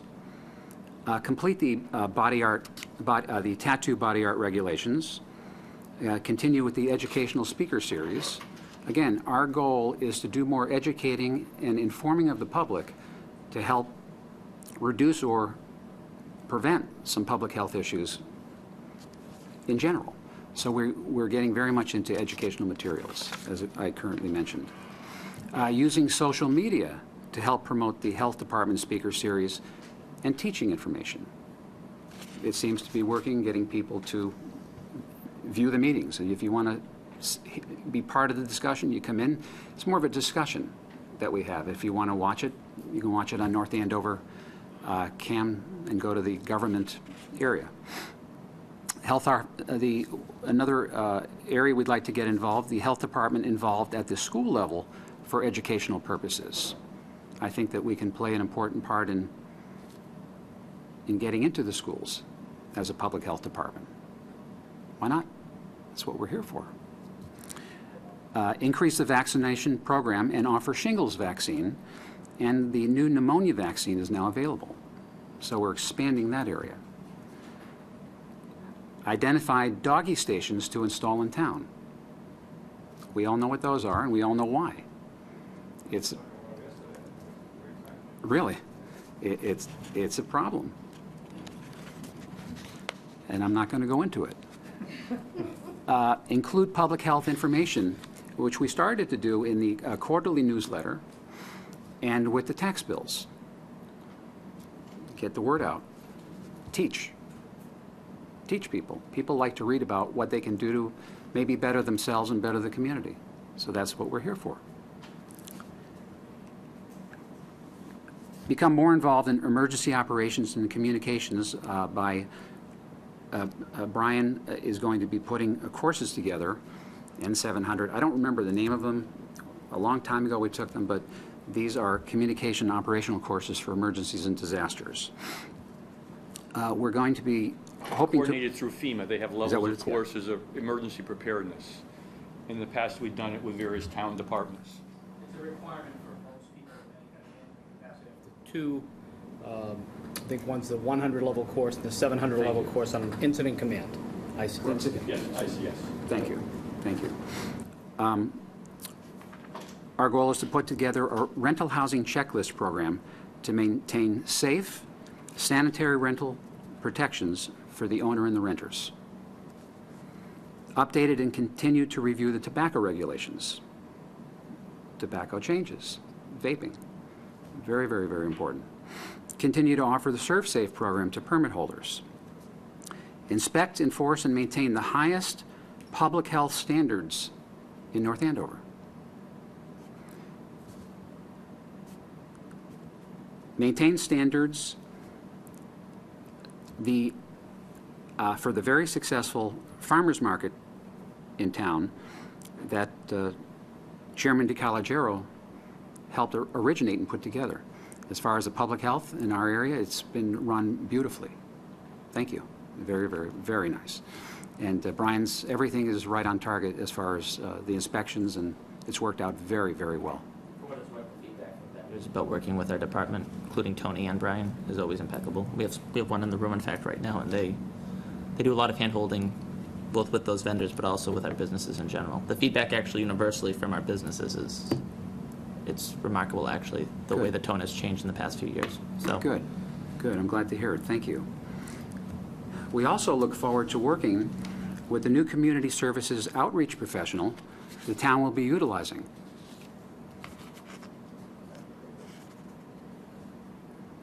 Which I know Dr. Trowbridge worked on, and I believe Chairman DeCalagero?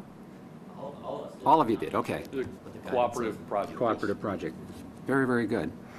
Also, the department wants to offer a mental health first aid course to the community, so we're looking at that.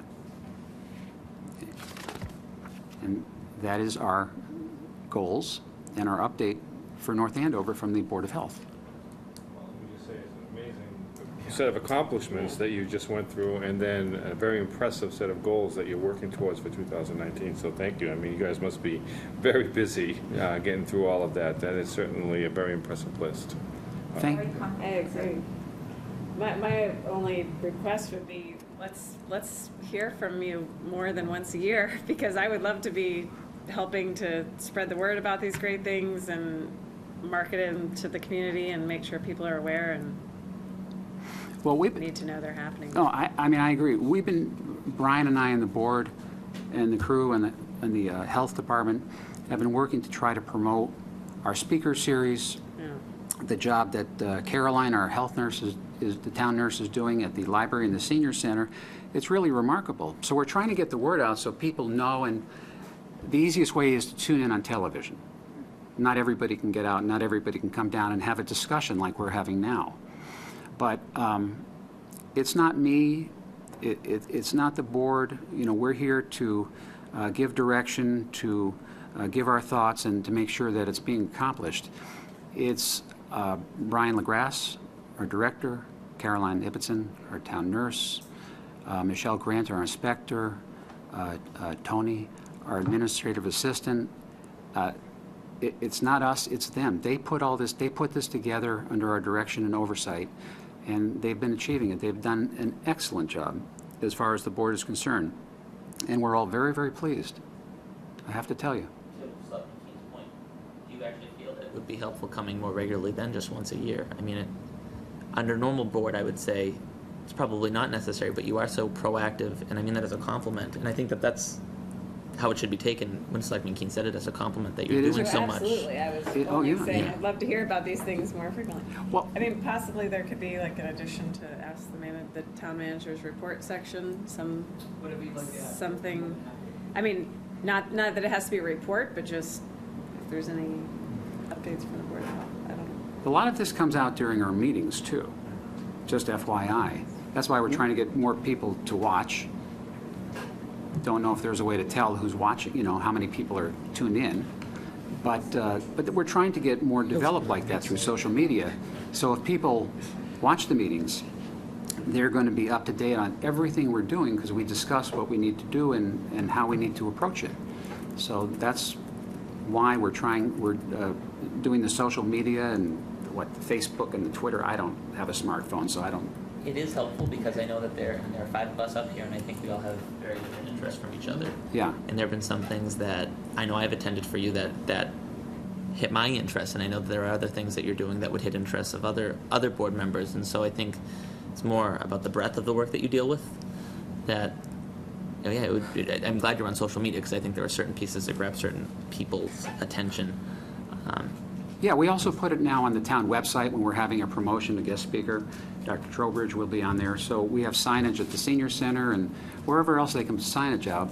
It's important. The more you spread the word, hopefully the more people that will watch and learn, and that's what we're doing. So, it's like, what you describe really are public service announcements, to kind of put it in a blunt fashion. I'm wondering, there are town events that we do, sheep sharing, 4th of July, all those sort of things. And I'm wondering if there's a way that there could be representation there or to kind of connect to those events because you have so many citizens that are partaking in that. And so the opportunity to touch more people, that's a bigger crowd, so to speak. The health department has participated in some of the events too, just to let you know. So Yeah. we have been there. So you're thinking about maybe to try and help you get the message out because I kind of hear the breadth of what you're talking about. When you look at these town events, you touch on, prenatal health, right? You're talking about students, your seniors. There's all kinds of health concerns, issues, information that people who are attending these events might want to pick up on. And so I'm just thinking about how you can leverage those because of you just have this incredible knowledge that I think people would they just need to plug into. And how do you get more eyeballs, more people in front of you? Those are events. So Well, thought. we look at this because, the health department is here, and we are here as a board to protect the health and well-being of the residents and the visitors and guests within our town. That's why we're here. So the best way to do it is we still do all the regulatory areas that we need to do. We still adjudicate and everything else. But as a board and as a department, we've decided to expand into more learning-based tools to educate the public. Great. Fabulous. Thank you. Thank you. Thank you, Dr. Trowbridge. Thank you. Any questions for us? Are there things that you may ask? Any final thoughts or? No, actually, things are really running very well.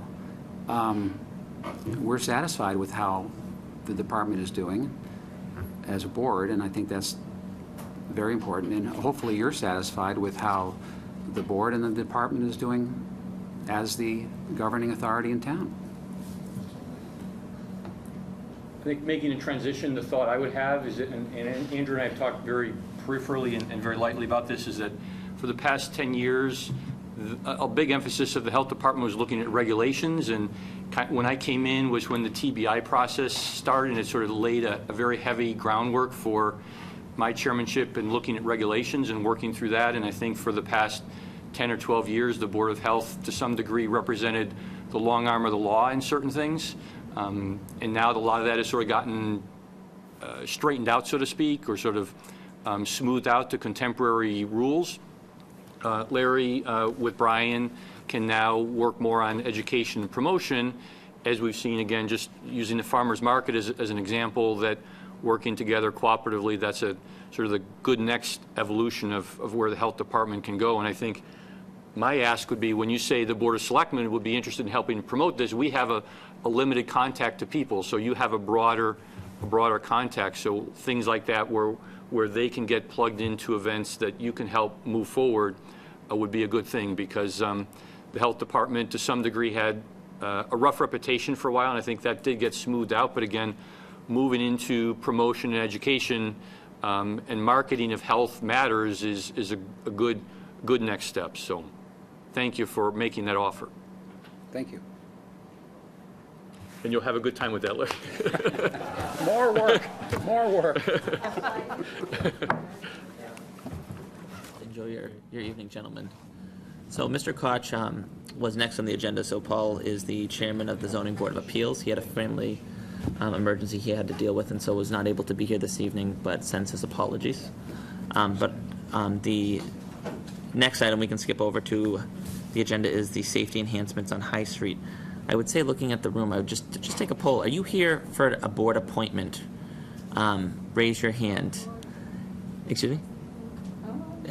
There are several people in the room this evening that are being appointed, and I'm thinking they're here just for their appointment, and so I'd hate to keep you captive for this. We could jump ahead to the appointment section and then go back under communication. Well, every resident's time is valuable. Again, everyone's is. I'm not going to. But given that this is the last item that I think any person's in the room that's regarding just general good service. So that being said, I'm going to jump back up to the appointments, and we have this evening quite a few appointments. In the first item under section 6, item C, under appointments, we have our poet laureate, and we have Mark here this evening. And Mark, if you want to approach, I mean, I know that you were given to us as a recommendation. Sure, by all means. Should we appoint him and then? Well, he can. I would think he might want to explain his interests first, right? And sure. Yeah. Oh, I'd be glad to. All right. Well, actually, I've been on the Poet Laureate Committee for about 3 years now, I think it is. And I've also been active in the poetry scene in the town and the area for longer than that. I've written poetry. I've had some small chapbooks published. And so it's just been a part of my life in a big way over the last 5 years, even though I've loved poetry my whole life. And it was funny because Ken and Nadine Delano are doing a great job right now as poet laureates, and they're in the schools all the time. They host a monthly poetry show and open mic at the library, Tuesdays for Poetry, so everyone's welcome to come. And they just said, well, you know, we are retired, we're going to keep doing what we do, but we'd like to stop being poet laureate and see if, open it up for somebody else. And at that moment in the meeting, everyone turned and looked at me. So we put out the open invitation to anyone who wanted to sign up, and in the end they voted and said, Mark, would you like to be poet laureate? So that's Gail Henney's letter is what brings me here today. I'd say that you have big shoes to fill. You have 2 sets of shoes to fill. I know. Good luck with that. Thank you. It's probably the first time I've ever had multiple people talk about, oh, you're appointing him the poet laureate, you're appointing Mark the poet laureate. And I'm like, oh, you have a fan club. Who knows? You might have some big slam fest, I guess, on Tuesday nights now. I'm hoping to do a number of things in the town, both for grade school students and for adults, in terms of promoting poetry. And I guess if I have any great goal, it's for people to say, hey, I didn't know whether I liked poetry that much, and I wasn't sure that I liked it, but that wasn't so bad. It wasn't so bad. That's a high standard. So. Bring an endorsement. I know. Well, I understand that poetry isn't always the first thing that people think of, but I think there's a lot of fun we can have with it in the town. I see it as part of the life of arts in the town, and that something is happening in North Andover, and we can be part of that. So I also understand you were amenable to having a poem read tonight.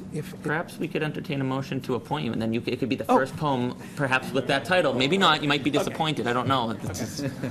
I would entertain a motion.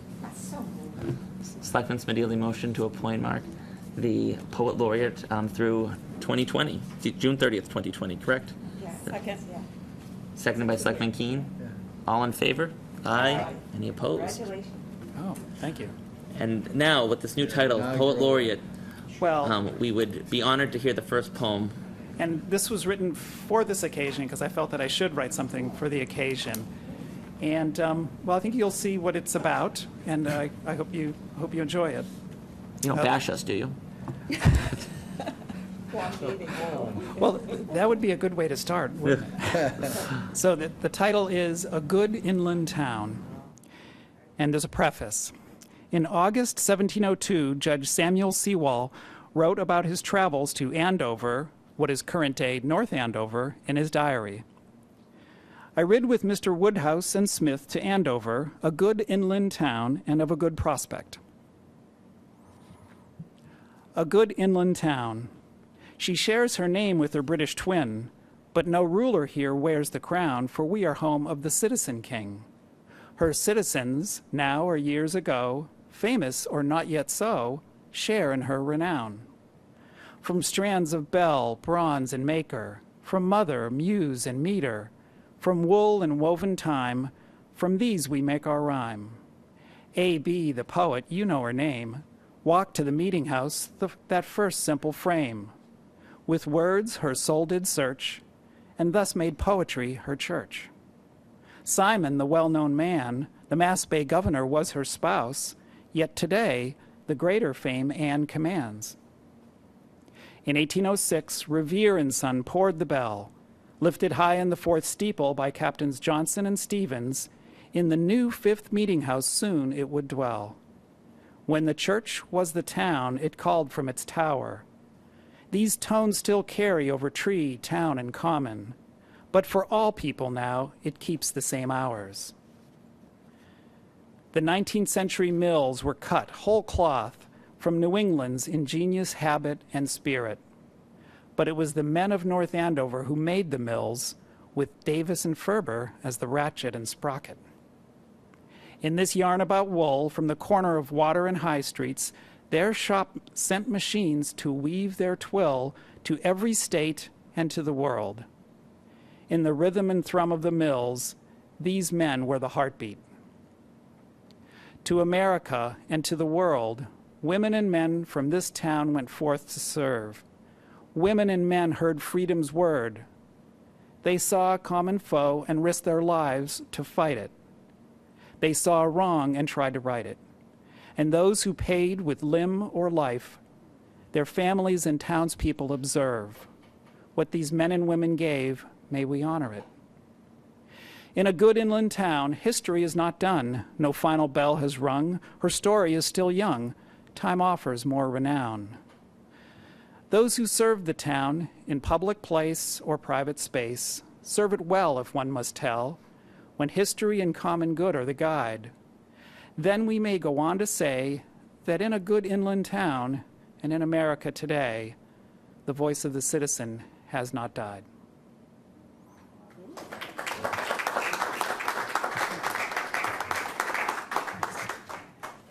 You're welcome. I would love to do that. Actually, I have a copy for Lori. And also, one of the things that I was doing on the Poet Laureate Committee, I set up a Facebook page for poetry in North Andover. It's called North Andover Poets Corner. So if you go to Facebook, you can find that, and actually you'll find this too. And I'm hoping to use that to promote poetry in town and any other arts activities that go on. So got things started. Great.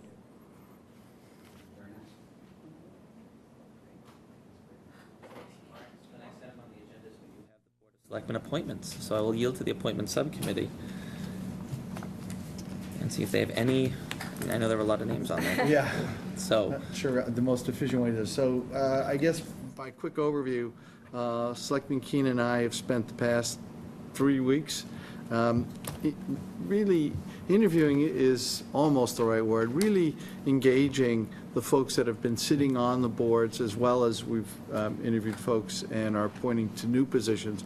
But it's been really a wonderful experience. You kind of wish we could share it with the town, to the breadth of expertise from the Affordability Committee to the Zoning Board, just the people, their backgrounds, their stories, how they came to this town, their history, and really what they see for their mission of that board or committee is just, it's unbelievable to see the expertise and the passion these folks have. So, you know, it's a long list of names, but everyone we spoke to stood out and had ideas about where we go forward. Yeah, I would just comment, the list is has got people who've been serving the town for many, many, many years, and it has people who have just moved to town and who are eager to, you know, plant their roots here and want to be involved in the town from the start. So it's a great cross-section of people, and those who have been serving a long time, I want to reiterate publicly how appreciative Chris and I, or Selectman Nobley and I, were for those folks coming in and talking to us, because it really gave us so much of an understanding of what makes this town go around. And I mean, the history and as he stated, the wealth of knowledge and experience that people are bringing to benefit all of us in what they're bringing on their committees is just wonderful. And it's so great to hear what the committees are doing, because like we had the Board of Health, the Health Committee tonight, we don't have all of the committees on a regular basis. And hopefully we'll start to increase the number of presentations we have from committees, because it's such valuable work that they're all doing, so appreciated. And it was a pleasure meeting with everyone we met with. I don't think we met with every single one of these people, because it wouldn't have been possible, but we met with a lot of them. And it was a great couple of weeks meeting with these folks. So we are very happy to recommend all these reappointments, and there's some new appointments also. I don't know if those are a separate line item, but Should we break out the new appointments? I guess we can do that now.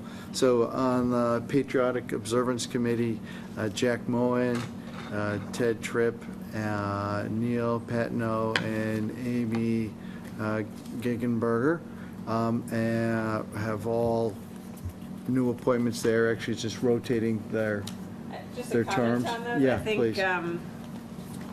People might recall in a previous meeting, we made some changes to the governance of the Patriotic Observance Committee, and at that time, we appointed who we thought were the standing members of the committee, reappointed them.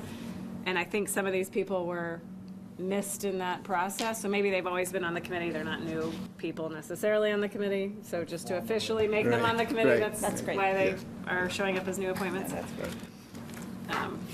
So thanks, good clarification. To the Greater Lawrence Community Action Council, Lori Burzloff, and again, kind of extending Ms. Burzloff's expertise in that area, so it's great to have your formal participation in that. And one more rock in your pack to carry. And Community Preservation, Brian Roche. Brian, thank you for stepping up. The Emergency Management, Jeffrey Clark. So glad to, again, have his expertise. And for Youth and Recreation, Larry Allen, and another great addition to that group. We're just really pleased all these people have stepped up. And we're looking for more. There are always openings and new challenges and opportunities, right? We should have had, I don't have the list handy of all the openings, but there are still some openings on, you can go on the website and see when. I'll send out a list after this. Okay, yeah.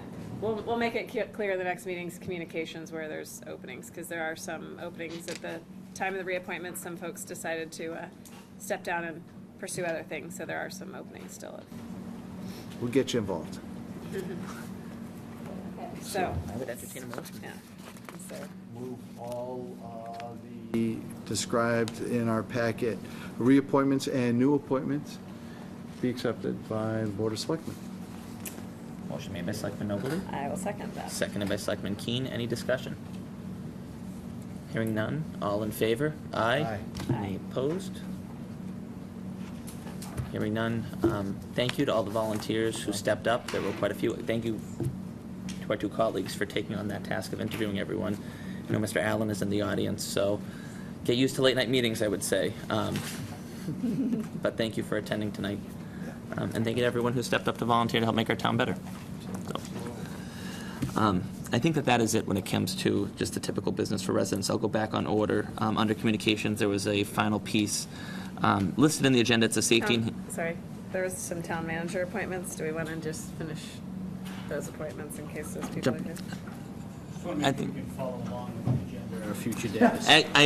We are jumping around. I would say if anybody, is anybody in the audience? Because otherwise, let's just go back to order, would be my guess. Yeah, we got some staff here, but we'll get to that. For those appointments? We'll let them show up tomorrow. No, whatever you want to do it. I mean, if there's somebody who's good. here, it does not appear to me that there's no staff members here for appointments. Okay, so let's just go back because we will now follow the order. So safety enhancements on High Street, that's under item 5 under communications. Yes. So that puts us back on order for tonight's agenda. And so Jim Stanford is here.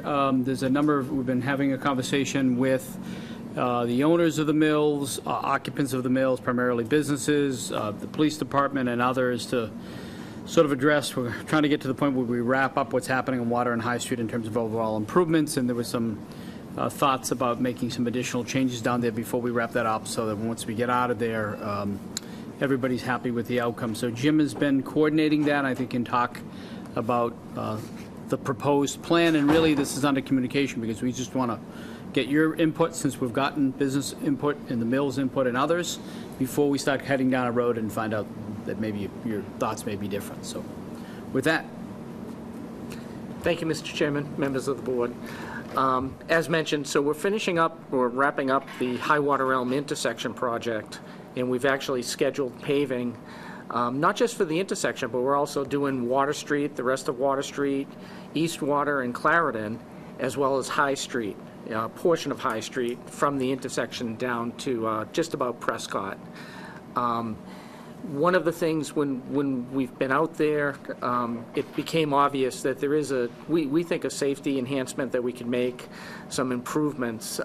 Right now, there's a bump out right in front of Jamie's, and it's fairly large bump out, and then at the end of the bump out, there is a crosswalk that brings you over to the other side of the mill.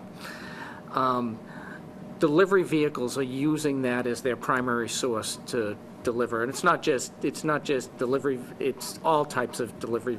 I mean, we've seen large delivery trucks, UPS, FedEx, and what that is doing, it's causing a problem for people crossing just beyond that in the crosswalk, because when they're parked there, you can't see somebody entering onto the crosswalk, and cars can't travel down the lane without crossing the double center yellow. Going down the hill specifically. So we've seen quite a few residents and people walking in that crosswalk. It's just not a good situation. So as mentioned, we met with the mill owners. They had some ideas, and we think we've come up with a good concept plan that's before you. I put a copy in your packet. Primarily what it involves is changing the dimensions of the bump out so that the crosswalk will be centered within that bump out, and then creating a delivery zone just beyond, further down the hill, just beyond the bump out, so it won't be blocking visibility. Part of it will involve moving or changing or amending the parking restrictions. Right there, it is no parking. Signage could be a lot better, so we'll include some more signage.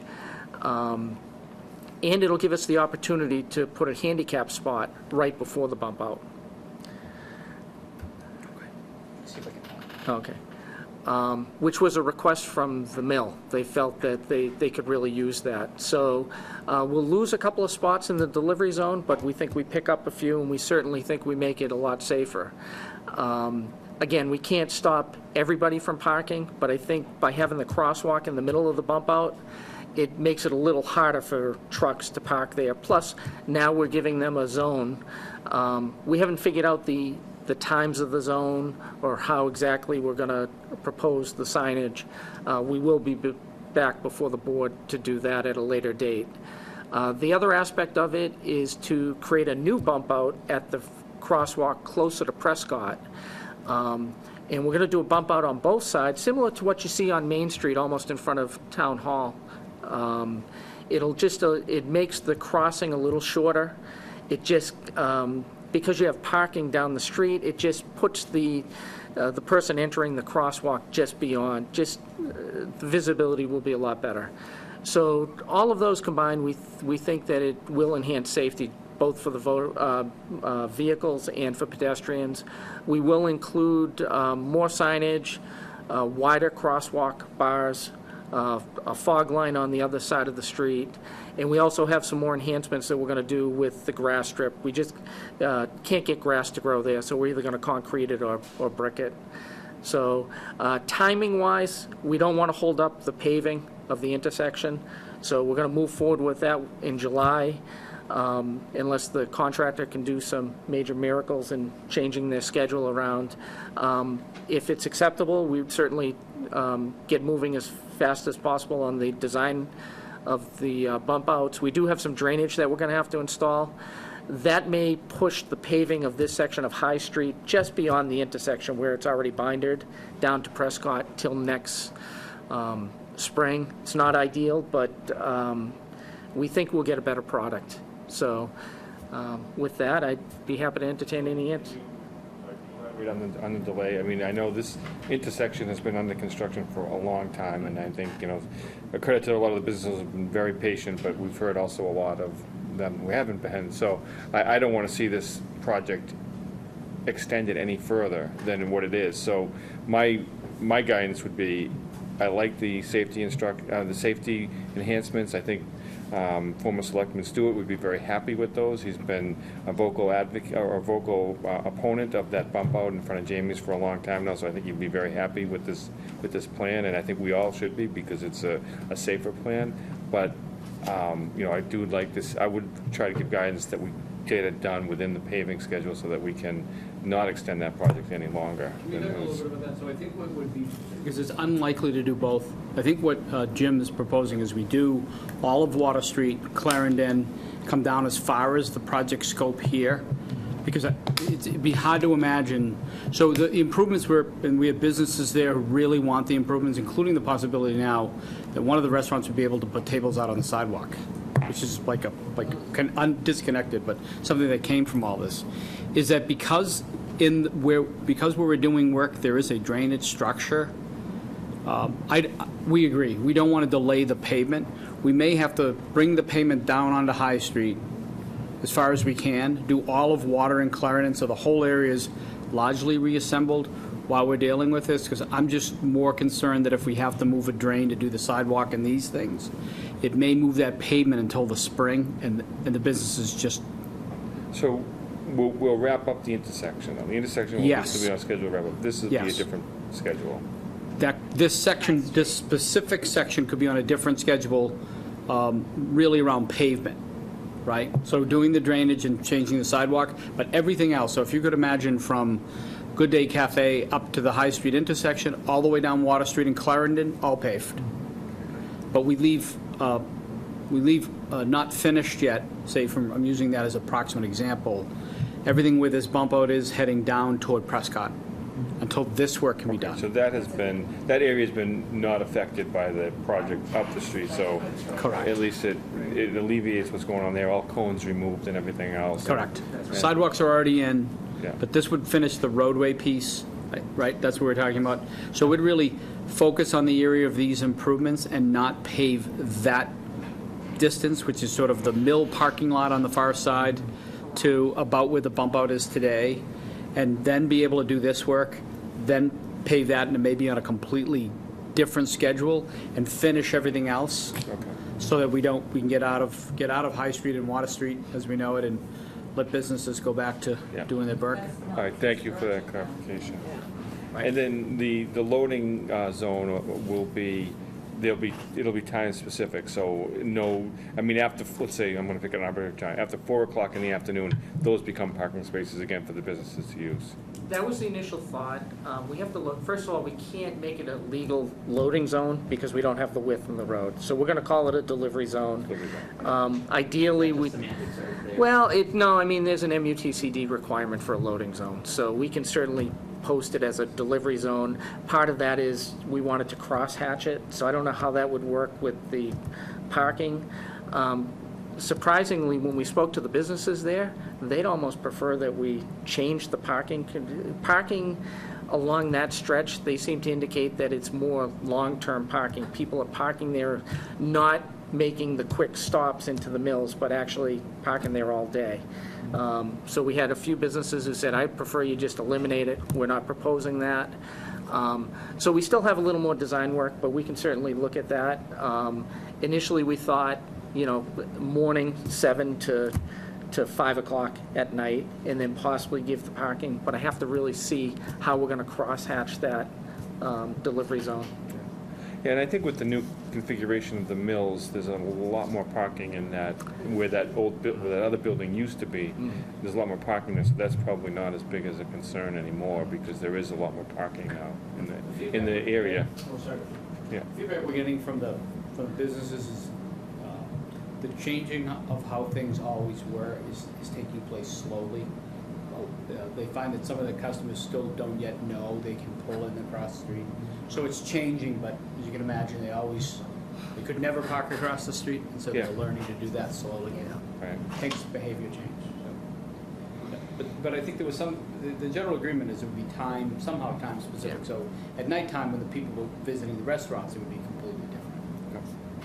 Oh, it sounds good, Jim. I think it's a good plan. It's safe for the people that are doing the loading and unloading anyways, and it's not convenient for those business owners, so I know that it's recognition of what's been an issue since they started developing down there. It'll be embraced, I think, by everybody. It's gonna be great. So there was no action on that other than just you soliciting our feedback. Yep. Terrific. Thanks. Thank you. Thank you. Any other communications or announcements? I have a couple of things, and I'm asking for the board's indulgence on one.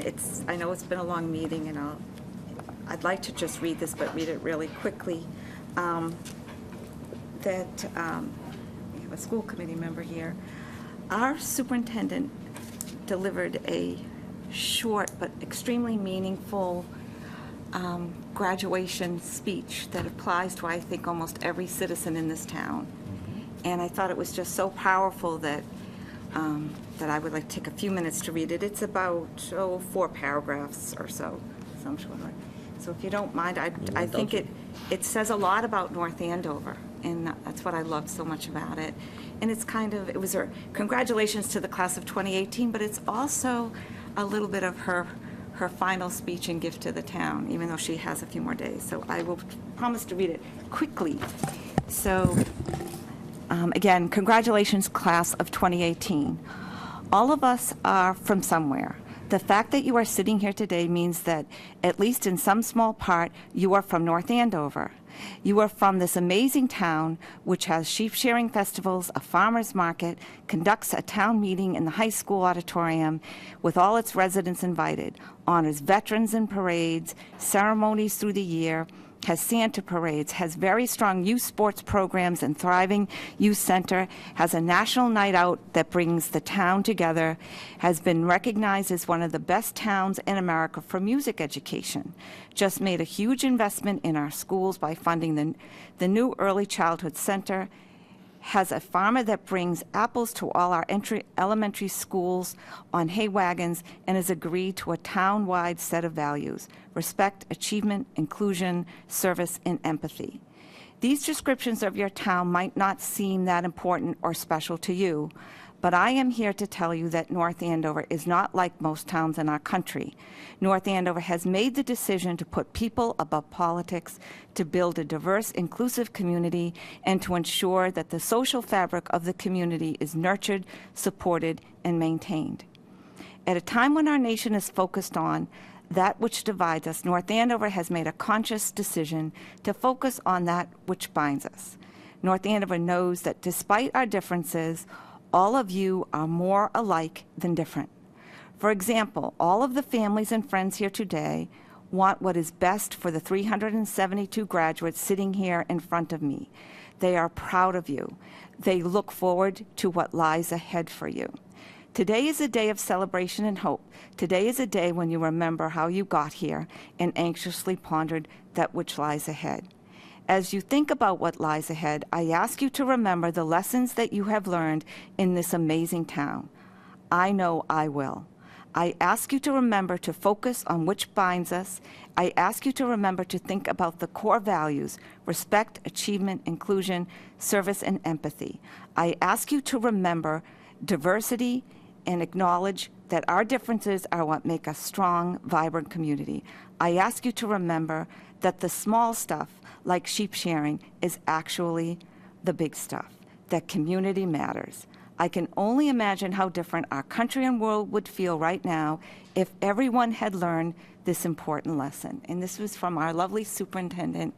And the thing that I loved about this, she knows us. She sees the good, she sees the bad, but through it all, she saw way more good. And, you know, coming from Newton, for us to get such a glowing report for our town and our kids, I just thought was just so worth sharing. So thank you for indulging me and letting me read this, because I thought it was just terrific and said it all. That's it. Message for our kids. And I have For to everyone. say, having being there and seeing, you know, one of my Yes, my your child own, yes. graduating, and also seeing that Selectman Valancourt joined us on the field, that was very nice, and I appreciate you attending that also. That was one of my favorite events of the year to go to that. Yeah. It is. it's I really couldn't make it. something. I had a family commitment, but I was so pleased to have gotten that. So. I wish her luck. And now, Dr. Gilligan. I'm Dr. Gilligan. Dr. Gilligan, congratulations, the baton's in your hand. Soon You're to be. running, so, Soon to be. absolutely. Just a couple of quick things, and actually you can speak to this more than I, Phil, because I also had a family commitment, but the accolades for Phyla Slade, who I've worked with for years on so many different projects, to congratulate her. She so deserving.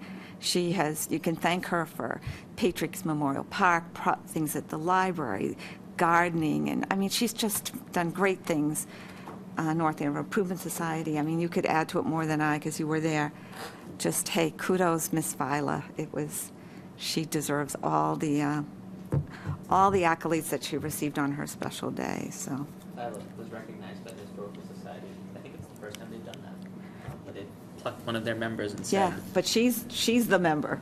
yes. She is Like, the member, I left feeling really depressed that I don't do enough, so Yeah, well, she has I'm quite sure the- you do Yeah. plenty. One last thing, we have been invited by the town of Andover, something that we've done years ago, preambulate, which means we gather at we're choosing one, spots where our boundaries are. It's actually kind of a state law that we're supposed to go check our boundaries to make sure we're not being taken over by the town of Andover. So it's a gathering. We're hoping that, along with the Andover Selectmen, June 30th at around 10-ish.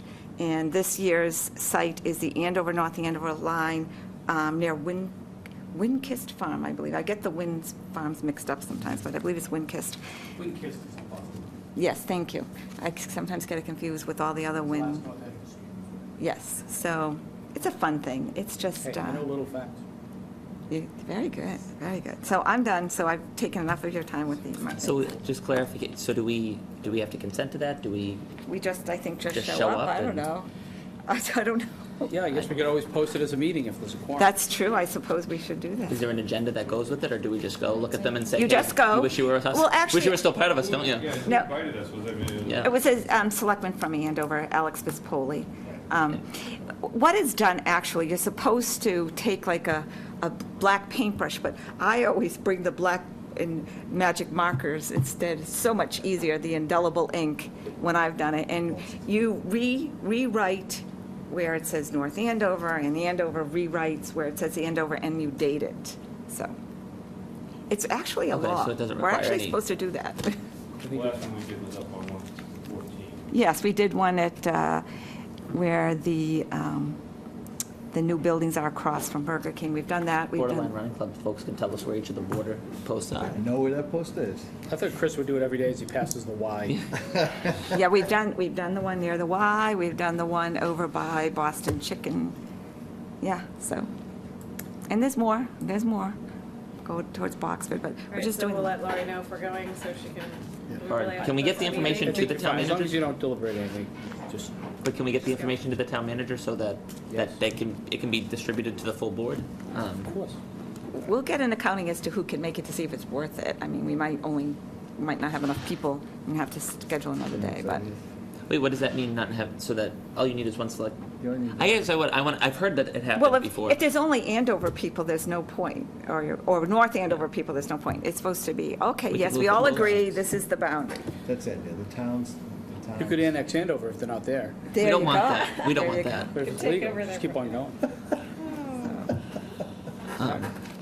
Okay, to forward the information to the town manager's office or direct the Yeah, Andover it's- selectmen to do the same, and Yeah. sure, we can bring the Andrews together. It's great. The Andrews of the Andovers. On a Saturday morning, he looks just thrilled. So I'll give one plug to the new North Andover summer fitness program that goes on Tuesday nights, Thursday nights, and Saturday mornings on the Common. So far, they've had great attendance. Tuesday nights, they usually have yoga. No, Tuesday nights is Zumba, I think. Thursday nights is yoga, and Saturday morning is sunrise yoga at 8 o'clock. So 6 o'clock, 6 o'clock, and 8 a.m. So it's been very well attended. It started about a week or so ago, and it's every event's been very well attended. Is that the festival committee event or just? That is, yeah. I just couldn't remember. It wasn't the festival committee. I think it was adopted by us as a town at our meeting prior to town meeting. It was adopted as the North Andover Fitness program, and it's been really well attended. So, And prompted, but it started with a North Andover resident who said, would it be possible, could we try something like this? And I think that's the other message, which is, hey, if you've got a good idea, if you think it has some opportunity, it can help the citizenry, bring it up, talk to us. We'll see if it can work out. we should have talked to the Board of Health, taking that on as a program within the Board of Health. That's true. Yeah. The only thing, though, that the public should be aware, this is for the public. It's not a private organization. It's not a money-making No, it's free. organization. Yeah. It's It's free not for a everybody. business.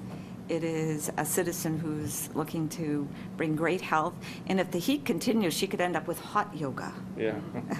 Well, the other thing too is they've had some great business participation. So some businesses one day will provide the water. Kyle's Rock has provided a Ice cream? 20% discount for breakfasts on Saturday mornings after the yoga, so you can go work out and then get breakfast. And then some others have made some smoothies up there after the workout. So yeah, it seems like it's a good program. So I hope people take advantage of it. Along with the farmers market and the artisan market, we have a lot of great opportunities to be Happening in outside town. And in the you summer. had a busy day yesterday. You were at Oh, yeah, Stevens we're going to be Coolidge. talking about that in a little bit, yeah. Yeah. That was another great program yesterday.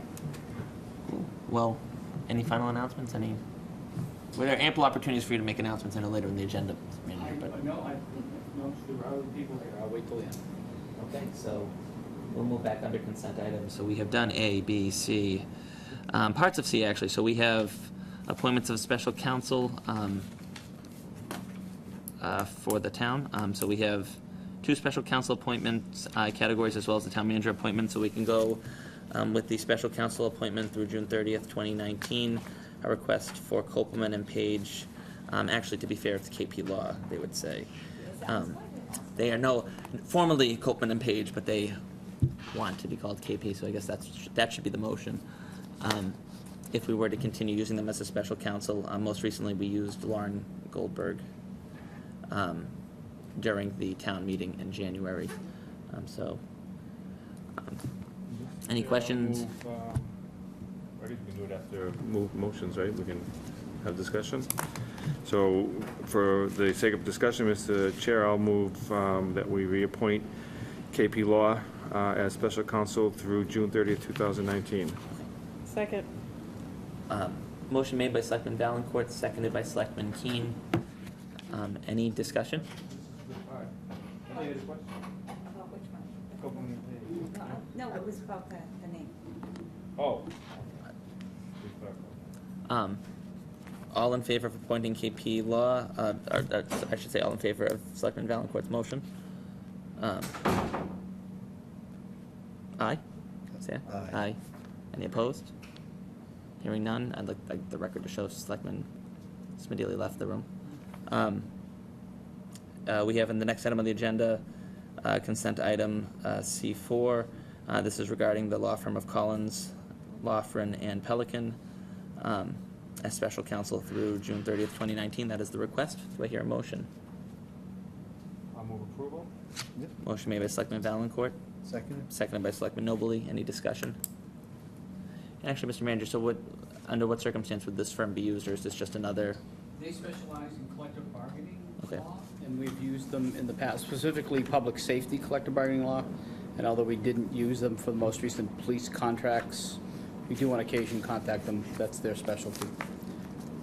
Yep. Several years ago, they used to lead the negotiations. We've sort of altered that, but that's their specialty. Okay. All in favor? Aye. Any opposed? Motion passes. The next item is town manager appointments to boards and committees. So, per our town charter, there are several boards and committees that the town manager fills with his own appointments. Board of Assessors, Board of Health and Planning Board. Mr. Mailer, any? All these appointments are existing members. The Board of Assessors has remained unchanged. The same thing with Planning Board and Board of Health. I also may recall also appointed Daphne Alva to the Board of Health. She will replace Tom Trowbridge on July 1. So these are folks that have previously been appointed and are seeking renewals or reappointments, and I have reappointed those folks to those positions. Any questions for the town manager? Hearing none, I'd entertain a motion. Chair, I'll move approval of the town manager's appointments for the committees. Second. Motion made by Selectman Valencourt, seconded by Selectman Keen. All in favor? Aye. Any opposed? Hearing none. Thank you, Mr. Manager. Next item on the agenda was a request of Sean Daly, which we have done. The next item is the approval of a personnel policy, quite a substantial 82-page policy that was included in the agenda, and we have my good friend Kathy Darby, who has waited patiently to go over this. Good evening. Thank you for your patience, Kathy. Oh, sure. No, you're welcome. So you received a cover memo that was attached to the exciting personnel policy, and I just have a few sort of amendments to update. In addition to the volunteer time off policy, there's a new social media policy that's included as well. Oh, yes. Let me... It's towards the end, so let's get to...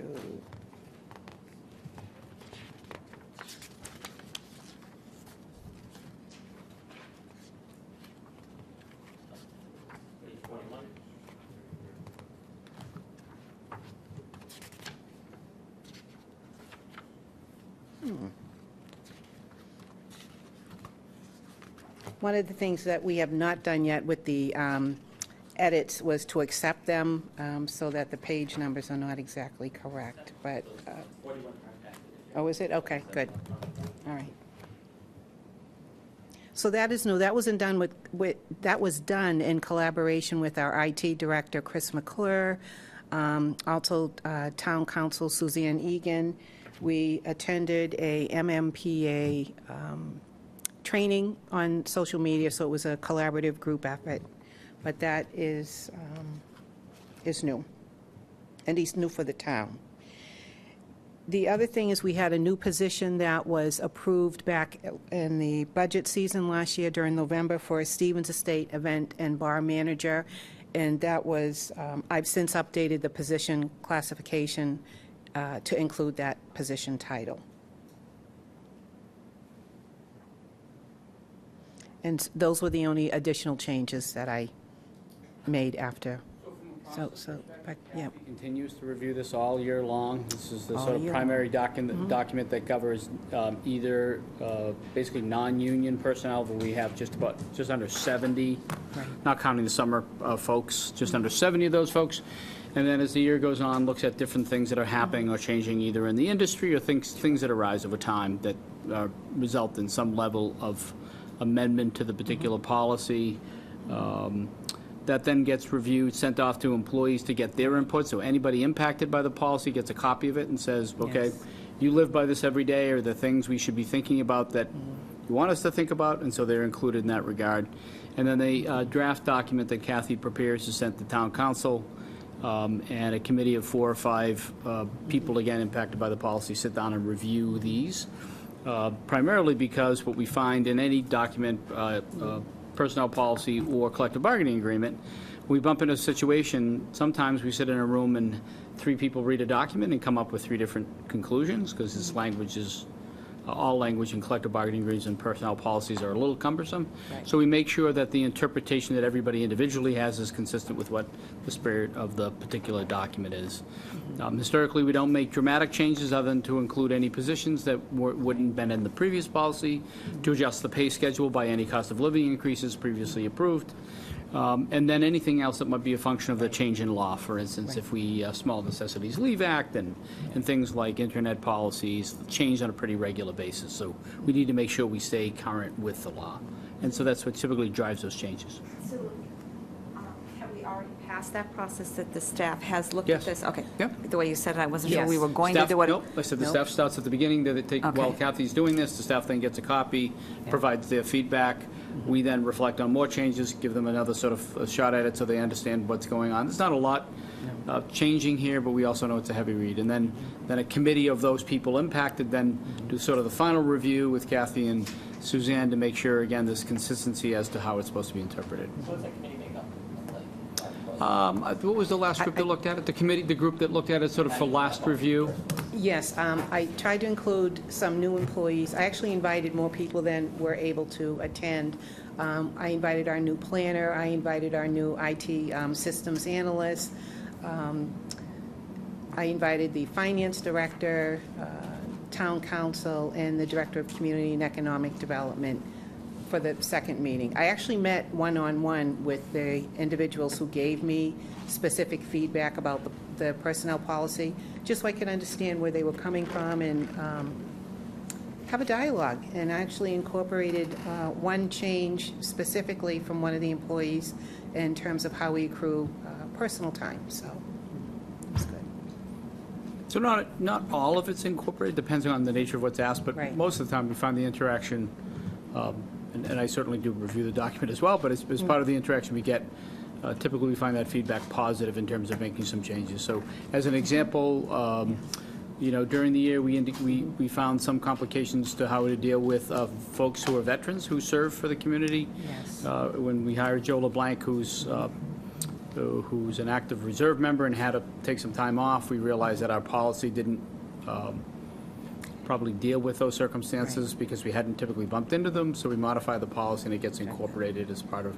So we may modify some of the provisions of this in terms of how we function on an ongoing basis, and then look for you folks for final approval. So that would be an example of something that changed because the way we would currently do it didn't understand how the military had changed. And that's Non-union. That's correct, only Yep. for non-union.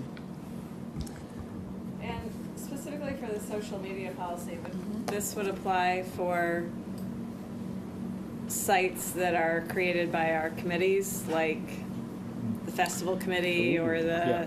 Well, interesting. Committee on Disability Issues, for example. Phyllis I would was here say last week if they and talked did about not go through the town, then no. So we certainly do find more cases where folks say, I'll put this on social media and make the implication it's the town's. Not all the social media accounts you see that may come from representatives of committees or committees who decided to take it on themselves are town social media accounts. And so we try to be cautious of that and tell folks that's not us. Yeah, we might want to think about something, because we have, pretty much every committee, since we've been talking to all the committee, people on these committees, and as we've had people come, every committee out there has got a Facebook page where they're posting stuff, and I think it's great to get the word out, but they either need to know that they're subject to this, or they need to somehow register. I personally, my recommendation would be that if it's a committee that's appointed by the Board of Selectmen, that we should say that they need to, before they create a Facebook page for their committee, they should run it by Agreed. whatever town, Chris or we couldn't whoever. agree more. Because we might have multiple, then a new chairman comes and they create a new one, now there's multiple. We agree. But that would need to be a separate policy. That couldn't be an employee. I mean, they're not employees. Right, this is so- not, they're not employees, Right, so. so it would have to be a separate, it would have to be like an internet policy or a disclaimer that's put on these sites that, you Yeah. know. Just some clarity on this. Personnel, to sort of more clearly answer the question, the personnel policy governs very specifically all non-union staff. But if there are things not covered by collective bargaining agreements, like social media, this is the town policy for those items. So one thing we do, and it's sometimes done differently in towns, is you have the personnel piece, the employee piece, and then you have all these other policies. The travel policy is separate, and the social media policy is separate, and whatever sexual harassment policy. We incorporate this into all one document, so that it's a single read.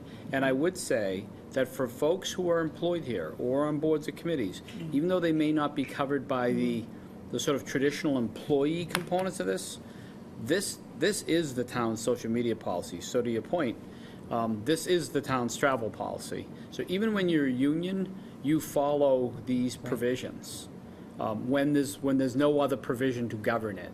And so I completely agree with you. I think every board and commission should know that if they choose to independently create it, they should not be representing the board, they should not be using the town seal, those kind of things. And if they want to do a town one, they need to go through IT and comply with the IT social media policy.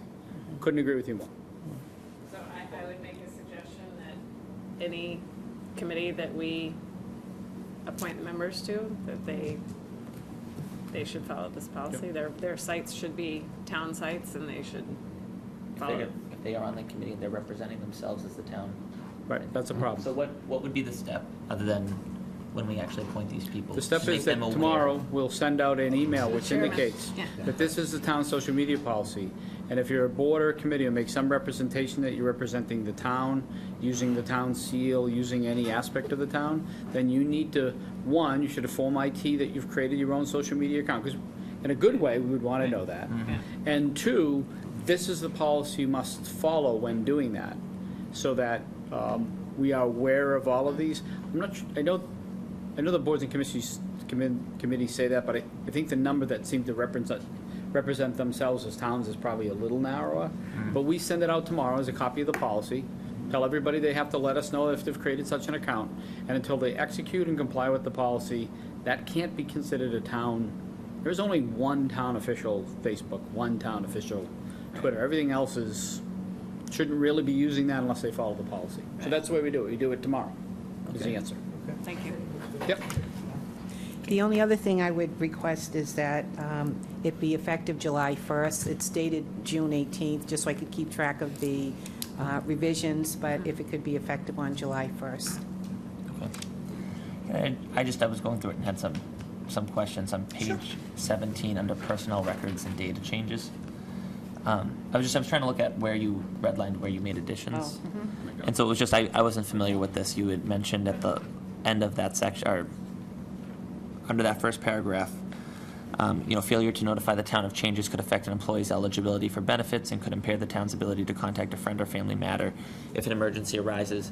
And then the addition was employees are encouraged to use the employee self-service program. Yes, that's wonderful. It's through Munis, so employees log on. It's the same way they can get copies of their paycheck or copies of their W-2, so it updates the payroll system automatically. Employees don't have to go to personnel to make changes. Right, they don't have to go to personnel, they don't have to use paper anymore. It's much more efficient and faster if they do it through employee self-service. And in Human Resources, we get a notification of the change that's been made. We simply print it off and file it in the personnel file, but it's automatically updated in both sides of Munis, HR and payroll. Absolutely secure, yeah. And we assume people know what their own information is, so that reduces any errors in paperwork and not reading people's handwriting.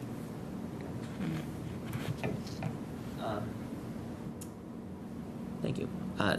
There was one, I guess the next point was on page 24, under compensatory time for non-exempt employees. You struck out at the option of the department head section of the paragraph where it had that phrase and then said non-exempt employees are eligible to receive compensatory time in lieu of overtime in conformance with the Fair Labor Standards Act.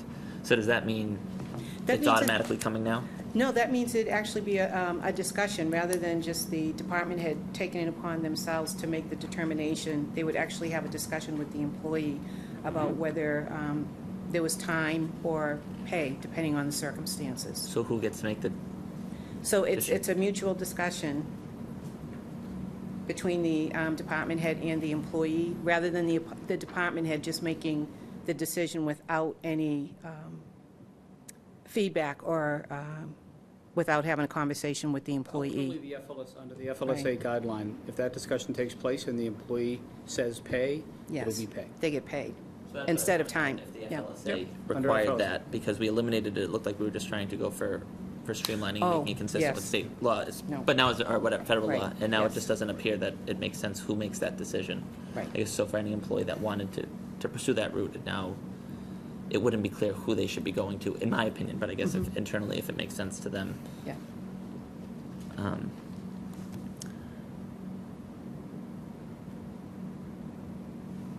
Page 37, I like that you added that we give blocks now up through the first year for new mothers to bond with their children.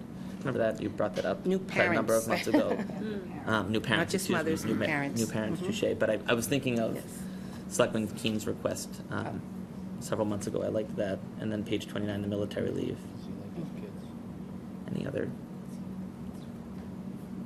questions? If you could go over again about the volunteer time, how that works. If you could go over that again briefly, the key points. on Sure. that. Yep, there's an application process, so let's get to that.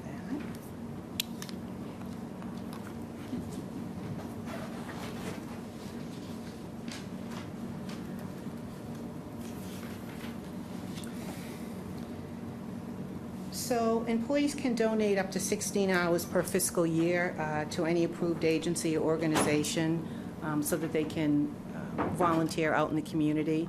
And there's a list of community agencies that we may add to over time, but it was just a place to sort of start. I think it's a wonderful program. It's something that it's maybe new to North Andover, but it's been around in the private sector for many years. I know Sears executives at one time had a very large program. IBM had a very large program allowing employees to work out in the community, just to volunteer their expertise and their service to other organizations. And it's a paid program. Well, the employees are paid. They're not losing time by volunteering out in the community. So if somebody wanted to serve food at the Lazarus House, they could take off. And part of this also is that people tend to do it as groups. And that's sort of that's really kind of the upside, right? Yes, In it addition. promotes sort of engagement and some teamwork as well, because we all work very hard here, and sometimes you don't have time for a lot of social engagement. And so that promotes that while you're doing good out in the community as well. And this is only for, again, non-union employees? Yes. Yes, the personnel policy only governs non-union employees unless there is something that is not in their collective bargaining agreement that overrides that. I have to say, I think it's a laudable idea, and after thinking about it for a long time, though, I struggle with it because we have a higher group that we have to atone to, and that's the taxpayer. We're not a private organization. So for me, I will not be supporting this. I hugely support volunteerism. I've been volunteering since I was, like so many, everybody in this room. But to be being paid to be a volunteer when the money's coming from the taxpayer, I'm just not comfortable with it. I think it's a great idea for the private sector, but we're not the private sector. And I think it's regrettable, too, that at this time it's only, and I can understand why it's not, but it's only to non-union employees. I'm not comfortable with two sets of standards where people can take and do volunteer time. The other thing I'm a little uncomfortable with, too, is we have so many wonderful town employees who do volunteer all the time and have been doing it for years, and they don't get paid. So for me, I think it's an interesting idea. I think it's fantastic in the private sector. I'm just not comfortable in the public sector where in actuality, the taxpayer is paying for them to volunteer. So I would ask the board if you want to separate that out in the vote. If not, I will just be voting no on that. Again, I think you put a lot of time and effort into it, and I think your heart is in it, and I think our town's employees' hearts would be in it. We have really good people. I'm just not comfortable that we are a public entity and not a private organization. Can I comment on that, Mr. Chairman, if I would? I respect Ms. Smedale's opinion. This was a recommendation I've made, so it shouldn't be directed to Ms. Davy. It's a program that I've recommended. From my perspective, I think almost agree with almost everything that was commented on. I would say this. We have a large number of employees who do not get paid when they work many meetings at nights. It's different than some of the other employees not governed who make overtime or you know, as soon as beyond the regular workday. A large number of folks who have to come in the weekends and work nighttime meetings and get compensated through only base pay. That's how the FLSA stands. That's partly, in fact, the vast majority of the employees governed by this policy don't get the benefit of earning overtime. And so they work nighttime meetings and they give back to the town and don't have the opportunity to do something that they may want to do on a personal or social level, give back to the community because they're giving to us. And they don't get time. They don't get compensatory time. They don't get pay. And that's why this program is specific to those people, because from an employee retention perspective, we must often look at those folks in a different way than other union employees who, you know, the agreement in many ways defines the working relationship with the union employee, good or bad, but it's very scripted, right? You know, if we have some particular department where someone doesn't show up, it's an automatic backfill at overtime, things like that. In these particular positions, these folks are asked to go above and beyond that. They don't get extra pay. And so we must look at ways to create a work environment where they want to stay with us. We are not the top payer in the market here, to the taxpayer concern. I think most folks would describe me as fiscally conservative, and I think our budget has reflected that. And I think a lot we've done has reflected that. We must be cautious, however, to lose people and to risk retention and turnover, because we're not ever, quite frankly, going to compete with some of our neighbors from a compensation perspective with some of those same managers. We typically are in the middle of the pack. And so this is the kind of program, may get very little participation, but it shows the employees that we have an interest in what they do beyond the workforce. And it may very well encourage some employees who see us as operating outside of the norm to stay with us and say, geez, this is a pretty good place to work. Not just because of environment, because of the intrinsic benefit they receive of having an employer recognize that they have other interests. So that's the concept. I think there are things that we need to do, quite frankly, creatively to retain our workforce because we're often not the top payer. And I think this is one of those opportunities. So I certainly appreciate the comments and the concerns. I stand by the policy as being something that's creative and a way to retain valuable employees. I would just absolutely echo that. I think to make the tacit allusion, a reference that somehow those 16 hours are not, we don't get value from that employee, I think is really not. I never said that, Chris. But we don't if get you, value from them. I've never for said those that. 16 hours, like I said, but your point is if they don't have, if they put in that 16 hours, they're not here in working in town hall or working for this community, but they put that in a different place. And so I think in terms of an employer, we certainly get the value. I've not heard Mr. Mailer say that there's any going to be shortcoming of operation or anything operationally short on that. And I think to the positive point, yes, we all know that how you feel about your job impacts very much how you perceive your paycheck. And so when we upgraded town hall here, right, we made some decisions about where we were going to invest money in this physical building. We could have done it cheaper, which would have saved the town some money, right, from a purely financial perspective. But from a practical standpoint, what Mr. Mailer and what this board decided was we were going to invest in certain components in this physical plant because it created a better working environment. And so we spent a little bit more than just the absolute what it took to get it done. And that's being responsible both as an employer and I think as a party that contributes to the support of our town. And I see this policy as the exact same thing. And so I am thrilled that we're offering this. And I can tell you that I've seen this just catch like wildfire in private industry and with companies that I would tell you that are right on the precipice of not making their paycheck tomorrow because it's the people and the valuation. So thank you for having this in here, and I really do appreciate it. And I'm glad to support it.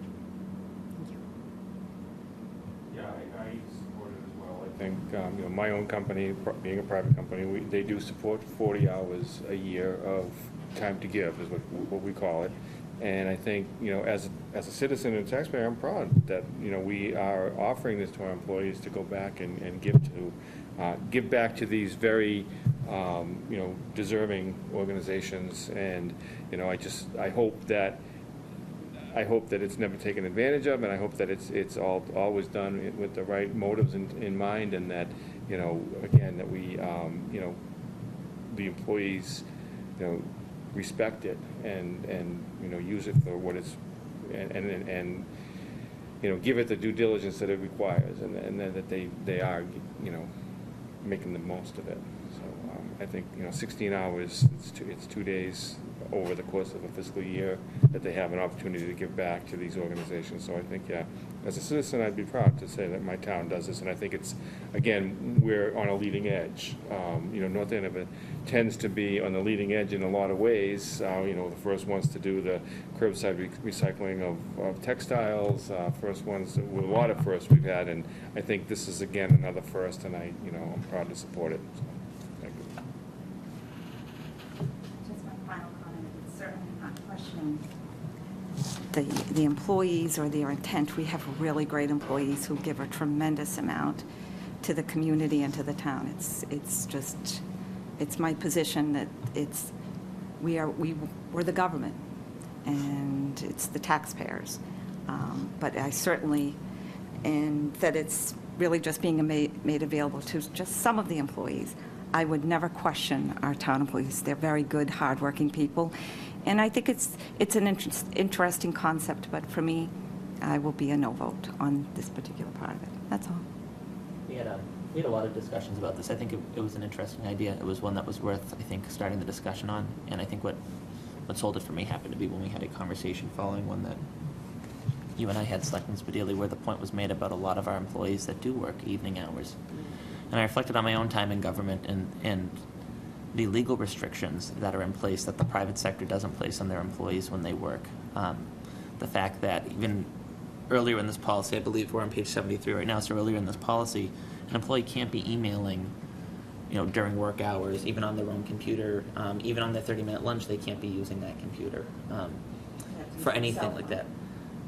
Well, if they wanted to be able to design a flyer or anything like that, I mean, it takes time away from their families and their own personal life when they volunteer. And I think that we give really generous time off, but that being said, I mean, it's a perk that I think reflects our belief, and it is a perk that reflects our belief that we recognize they give a lot of time to this community outside the normal business hours. And if they want to continue giving time to this community, just not through the government, I think of it more as, you know, adding 2 extra vacation days. Not literally, it's not a vacation, they're volunteering, but as far as them being out of the office, just that extra day or 2,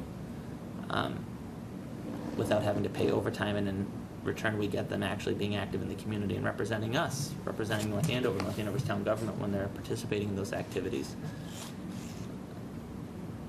The great thing about it is that should it not work out, it can always be repealed because it's not a union contract.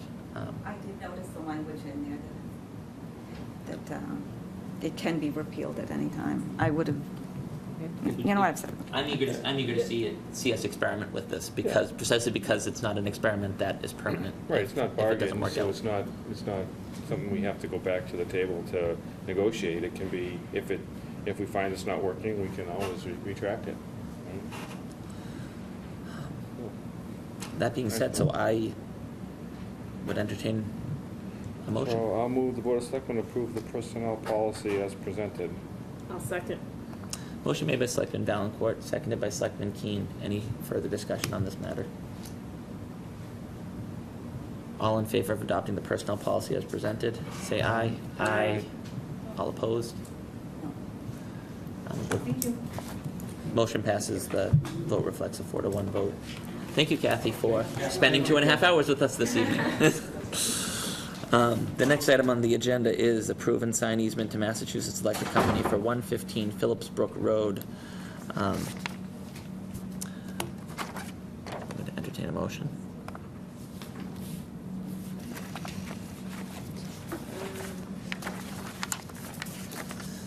I know we're back in order. I was causing everyone to jump around, so. I will we move could- that the Board of Selectmen We'll blame. approve and sign the grant of easement to National Grid for the property at 115 Phillips Brook Road, which is the site of the new kindergarten. Motion made by Selectman Keen. Do I hear a second? Seconded. Seconded by Selectman Nobley. Any discussion? As she said, it's for the new kindergarten building. All in favor? Aye. Any opposed? Hearing none. Motion passes. Next item on the agenda, affordable unit resale at 1103 Acorn Drive, commonly known as Oak Ridge Village / Maplewood Reserve. I would entertain a motion. Jimmy, I'll move that we waive our right of first refusal for the affordable unit resale at 1103 Acorn Drive, Oak Ridge Village, Maplewood Reserve. Motion made by Selectman Valencourt. Do I hear a second? Second. Seconded by Selectman Nobley. Any discussion? Hearing none. All in favor? Aye. Any opposed? Next item, item H, a request for a waiver of a building permit fee for the gazebo at Drummond Playground. We go through this exercise often. It would simply be the town paying itself as we own the playground. Move that we waive, go ahead. Move that we waive the building fee, permit fee for the gazebo at Drummond Playground. Disney World of Northampton. Yes. I think it gets more activity than Disney. I drive by there Absolutely. and the number of kids out there is amazing. I love the little fire truck. It's just awesome. Motion made by Selectman Keen. Do I hear a second? Second. Seconded by Selectman Nobley. All in favor? Aye. Any opposed? Hearing none. We have waived that fee. Next item on the agenda is vote to approve budget reallocation for FY 2018. It's included in our packet right now. Breakdown of the year-end budget for transfers associated with this current fiscal year to cover deficits for snow and ice, special town meeting, and other items. Mr. Manager. This document put together by our finance director, sorry. By statute, it allows the town, with the approval first of the finance committee, first the finance director, then the finance committee, and then the board of selectmen, to reallocate dollars so we can make sure that at year end, we do not have any deficits. Finance director has put together this list. She presented to the finance committee, who adopted the various transfers at their meeting last week, and then it comes to the board of selectmen so that we can make these transfers and end the year without deficits, because in municipal government we're not allowed to have deficits. So I think you've identified the larger sort of transfers, snow and ice obviously being the every year transfer of a significant amount of money, and then other things happen to cover the special town meeting costs and other related costs. So the good news is that we build our budgets conservatively enough to allow us to move money between departments and cover, in this case, more than a $600,000 snow and ice deficit without having to impact or tell departments stop spending, which in many communities either have to go to reserves or they have to stop spending a couple of months before the end of the year and say, you can't pay for that anymore. And we're fortunate to build our budgets in a way that it gives us the flexibility to do these things, which is great. It's great credit to the finance staffs that put it together and the board that adopts the budget, the school committee as well. So this is an annual process to make sure that by year end, we'll have no deficits in any of our accounts.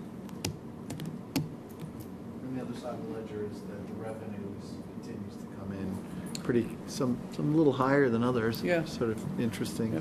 Where So, it bumped. because in local government you can't account for any positive sides of the revenue, you have to stay within the expense side, so you have to move dollars between expense accounts. Even if someone dropped $1 million on us as revenue, we'd still have to move money between expense accounts. Just a little insight. So like, would we have over budgeted? Based on this, we over budgeted for group insurances. Or am I misreading this completely? Yeah, we often give ourselves enough latitude within group insurance to account for any changes, additional employees in there, and typically have used the group insurance since the decision to move to the GIC as our category that often funds the deficit in snow and ice. So in years we've had $1 million, that's where it's come from. So by conservatively budgeting in that category, it gives us the flexibility of not having to do. I think we often read stories throughout the state where folks have to stop and either vote money from, call a special town meeting to vote it, or have to go into, if it's a council, then they can vote it from a reserve. We often budget conservatively in that category as our ability to make sure that we have enough funds to cover for snow and ice. Yep. That all stems from the 2013 decision, I think, to go into the GIC. It's been that long. Okay. So so under the treasurer, it said, I don't know if you're in a position to just explain. So under the treasurer's position, you're asking us to transfer approximately 56,000. Yep, two things happened under that. We had at the time, I think we originally budgeted, we were in transition of treasurer, so we've hired a new treasurer, and this accounts for covering that treasurer who was hired at a higher salary amount. And we also, at the time, you may recall, retained the existing. So we had an assistant treasurer that became the treasurer briefly, now has returned to the assistant. So that's part of the gap. And in this particular budget year, 19, that's all been accounted for. But during 18, we brought in a new treasurer. That treasurer made more than the previous treasurer, and we had the overlap of the assistant treasurer at the same time. So that's the reason for that gap. In the town clerk, that was because of town meeting? There's a town meeting specifically, I don't have it directly in front of me, but there's a town meeting transfer to cover, there's one specifically for special town meeting, and there's some other town meeting costs as well. Town clerk specific costs. So one goes the other way around. Yep, I'm sorry, the way we've categorized it in this summary, that would be the special town meeting, yes. I was working off a more detailed view of this. The only other one that jumped out was community services, where it's going up. Master plan. Oh. So the cost of the master plan. Yep. So we hadn't, is that just because We had didn't- budgeted a portion of the master plan in the previous fiscal year, and then as the master plan process was evolving, some of those costs are higher than originally budgeted because we've included the zoning piece, having the master plan aligned to a zoning amendment, and that's what that cost is covering. Okay. Yep. And again, in 18, that'll be all paid in 18, and 19, we're squared away. Any additional questions for the town manager? Hearing none, I'd entertain a motion. Move that the Board of Selectmen approve the budget reallocation for FY 2018 as presented. Motion made by Selectman Keen. Do I hear a second?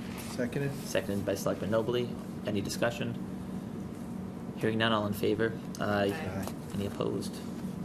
Thank you, Mr. Manager.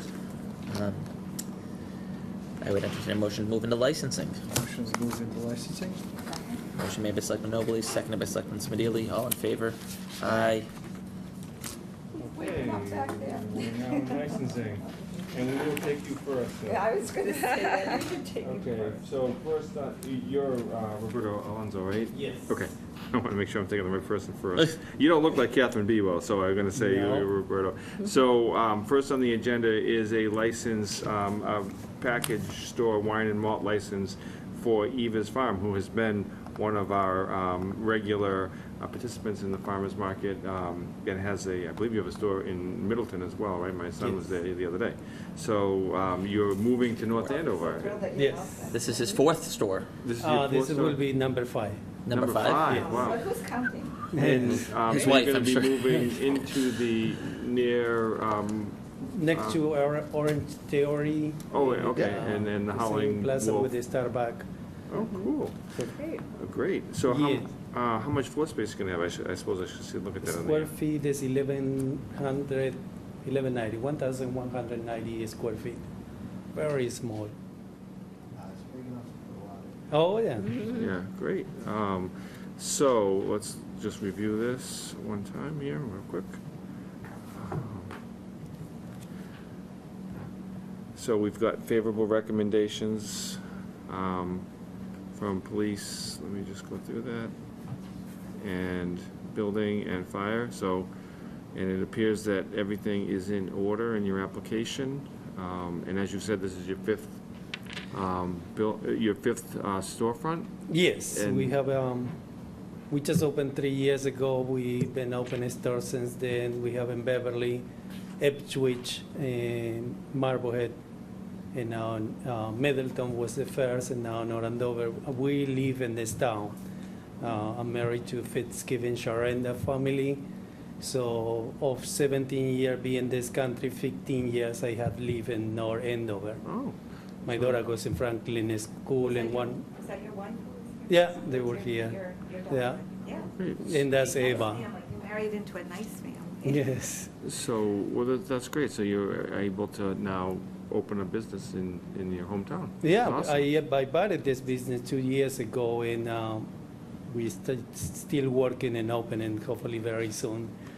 This is gonna be a new item for us. We have no wine or beer in the other stores, so we're very excited to have this for first time, especially in our town. So do you understand about the tip certification, and do you have, Yeah. your clerks will be tip certified to sell beer and wine? Oh, yes. Yeah, okay.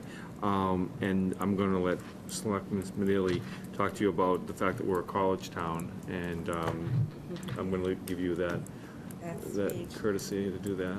Yeah, because we are a college town, we have a lot of out-of-state plates from young people.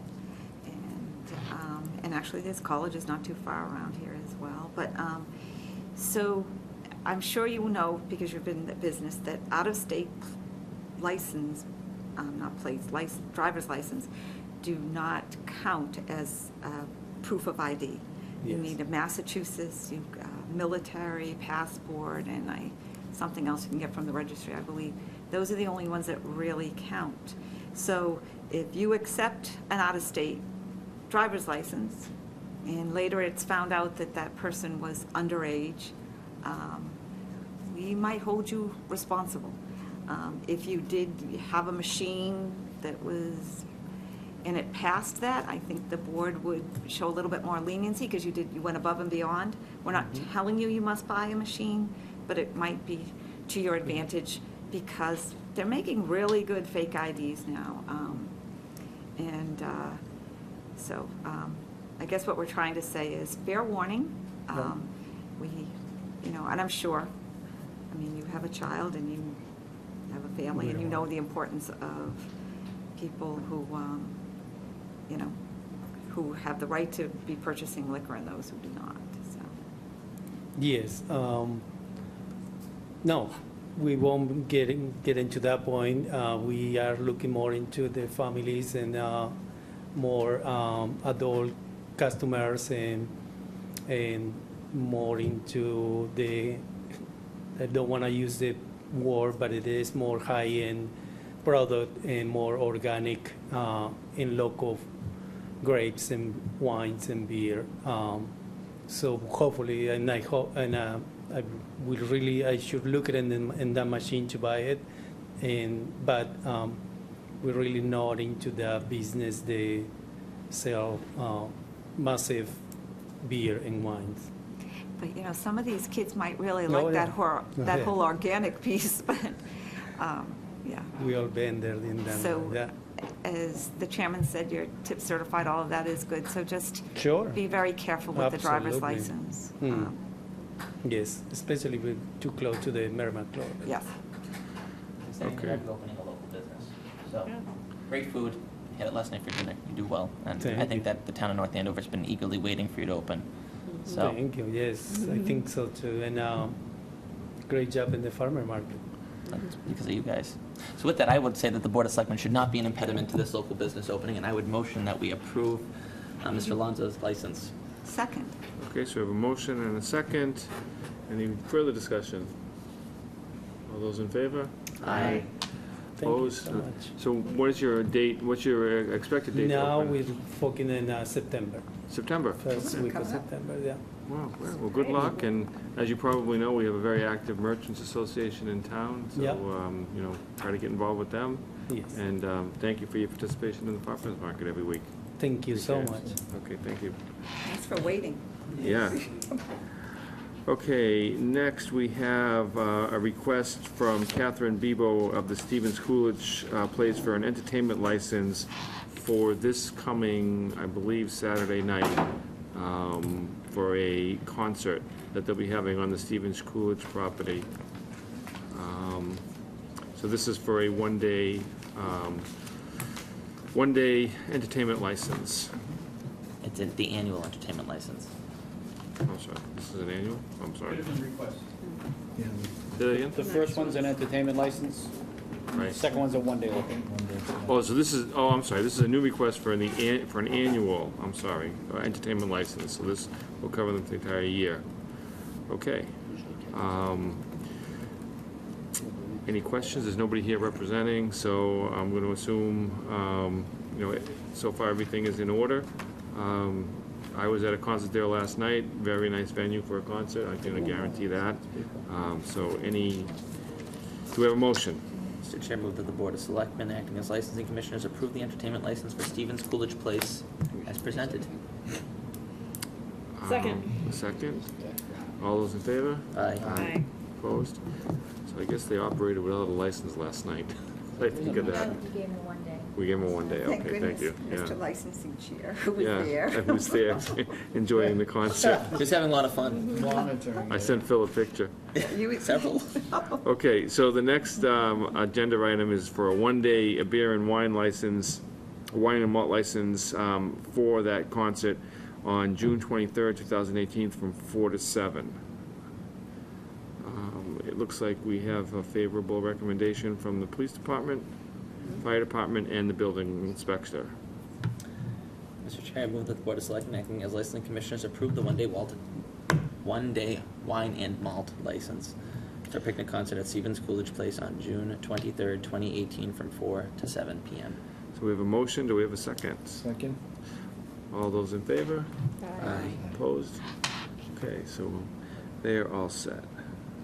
And again, I was there last night, and it's a fabulous venue for this type of an event. It's behind a stone wall.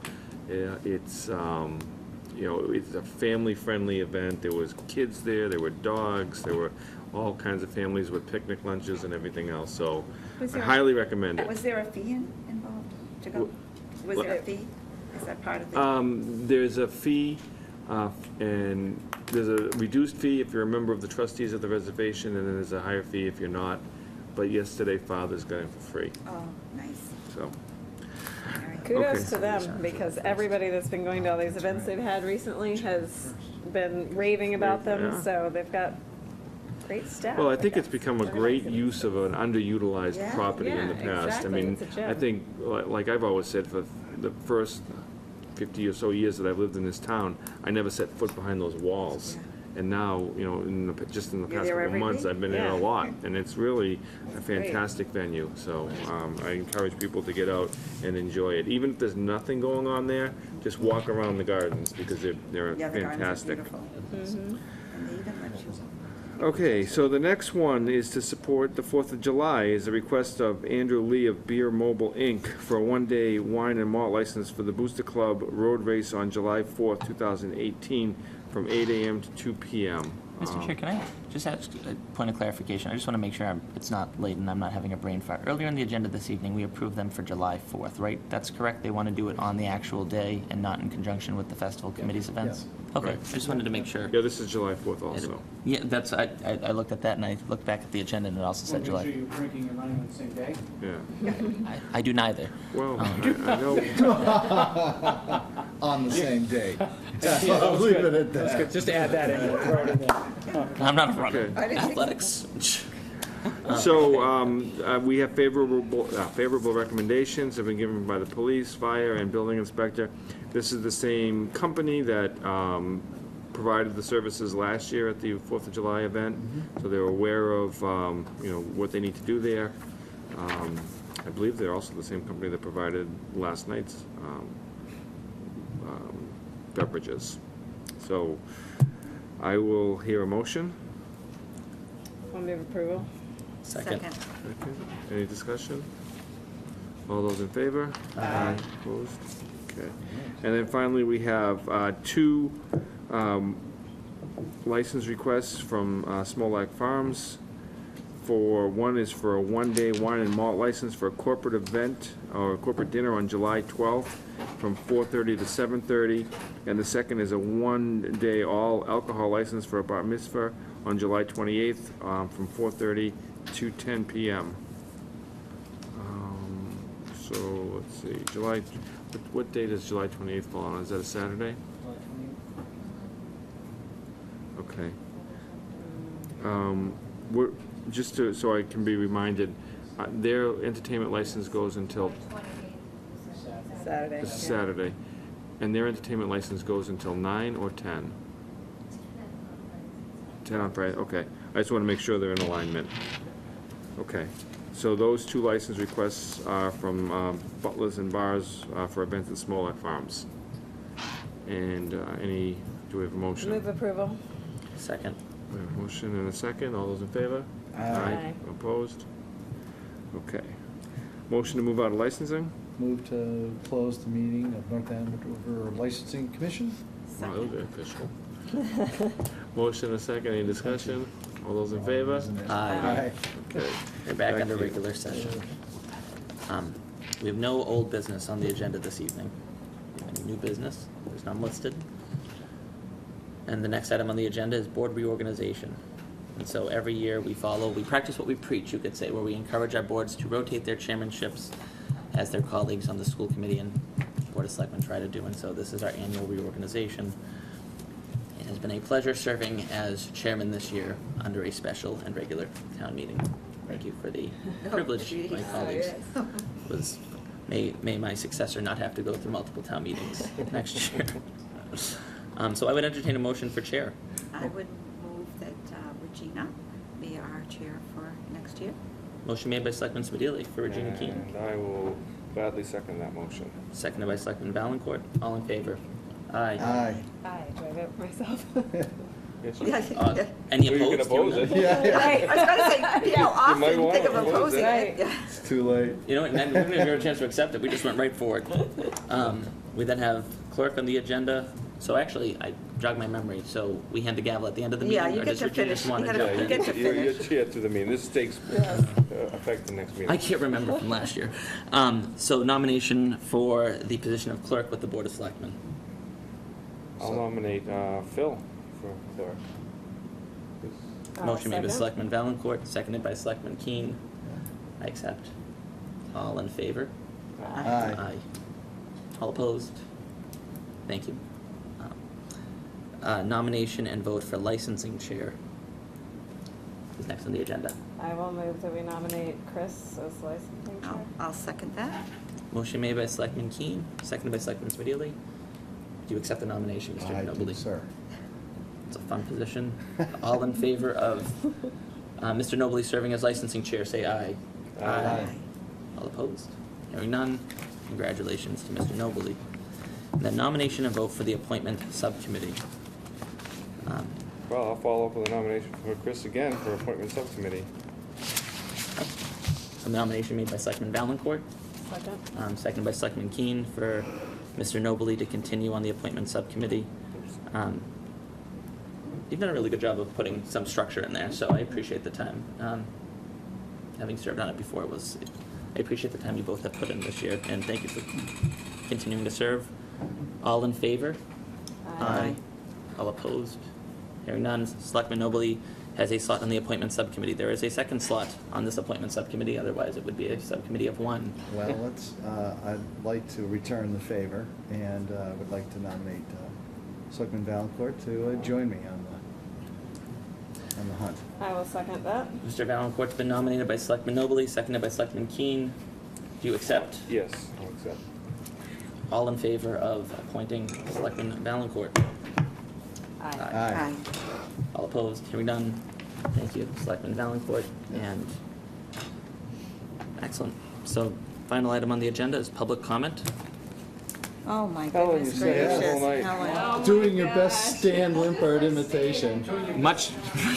Well, I want to thank you guys that at 10 o'clock on a Monday night, you're still doing important work for the town. Congratulations to all of you who just accepted new leadership positions on the board. It really is impressive, and I'm really pleased to be here. I come in no official capacity. I came because I wanted to support our new poet laureate. I will say, too, that next week on Tuesday, the 26th, we're doing our farewell to Dr. Price, and I will be intending to present a poem myself that night, as I do from time to time in public places. But, this was so good. I came to listen to that, but I learned so much every step along the way. I really feel like, the Board of Health, that was such a tremendous presentation. I serve as a school committee liaison to the School Department Health Advisory Committee, so I can see places where we can help promote those things. And the Building Respectful Communities Committee that has now incorporated the North Andover Speaker Series, there's no reason that we can't help promote these things, so I hope to do that. And I'm saying that out loud just so I can hold myself accountable to following through on that. Going to some of their meetings, looking at their social media, sharing those things. I learned from the respectful presentation of concerns about the utilities.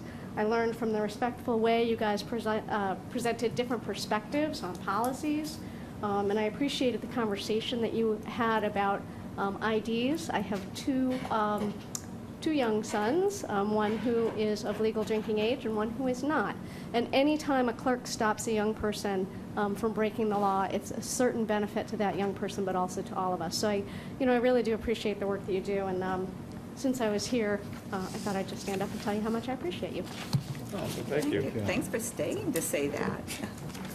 I went to see one of our license holders to get beverages this past weekend, and he ID'd me, and he goes, "Oh, I didn't think you were that old." I was like, just reminder there of the double standard, because I'm pretty sure that that's not a great thing to have said. Town manager's report. I'll be brief on whatever specific questions you may have. I'll answer whatever you'd like. I know how much patience and time you have. I would say, outside of the report, this is the last opportunity I will have to comment on Dr. Price and the great partnership we've had. Certainly, you've heard me say it in the past, but lots got done, and a lot has gotten done because 2 elected boards have encouraged and supported a relationship which in some places, for some reason, just doesn't work. And so it starts with the 2 elected boards sort of expecting it. In that case, because I served with Helen on that, in that case, an elected board asking me to sit through a process that ended up selecting Dr. Price, so it helped us kick off a relationship before the relationship even needed to happen. And with that, it has been very consistent up and through our final meeting, our weekly meeting tomorrow, which will continue to talk about meaningful school and town things. So Dr. Price has been transformative in many ways. I have no doubt. I will remember to call him Dr. Gilligan. It'll take a bit, but I'm sure it'll have no doubt and continue. But we should certainly recognize the efforts of Dr. Price to blaze a path and to keep us focused on that path as we constantly look to improve. And so we should recognize her for her efforts and wish her well as she proceeds into what I know will be a great sort of second career, and very much, and I know I personally very much appreciate it. I think that she's set our incoming superintendent on a really good path, and I think he was lucky to have her as a mentor, and we were lucky as a result to be getting her mentor. So, getting her mentee. So I agree, and I think it was visible to anybody in our community that you two had a really productive working relationship. Keep it going. Got it. Any other final questions for the manager? No questions. Hearing none, I would entertain a motion to adjourn. Motion to adjourn. Motion made by Selectman Nobley, seconded by Selectman Valencourt. All in favor? Aye. Anyone opposed?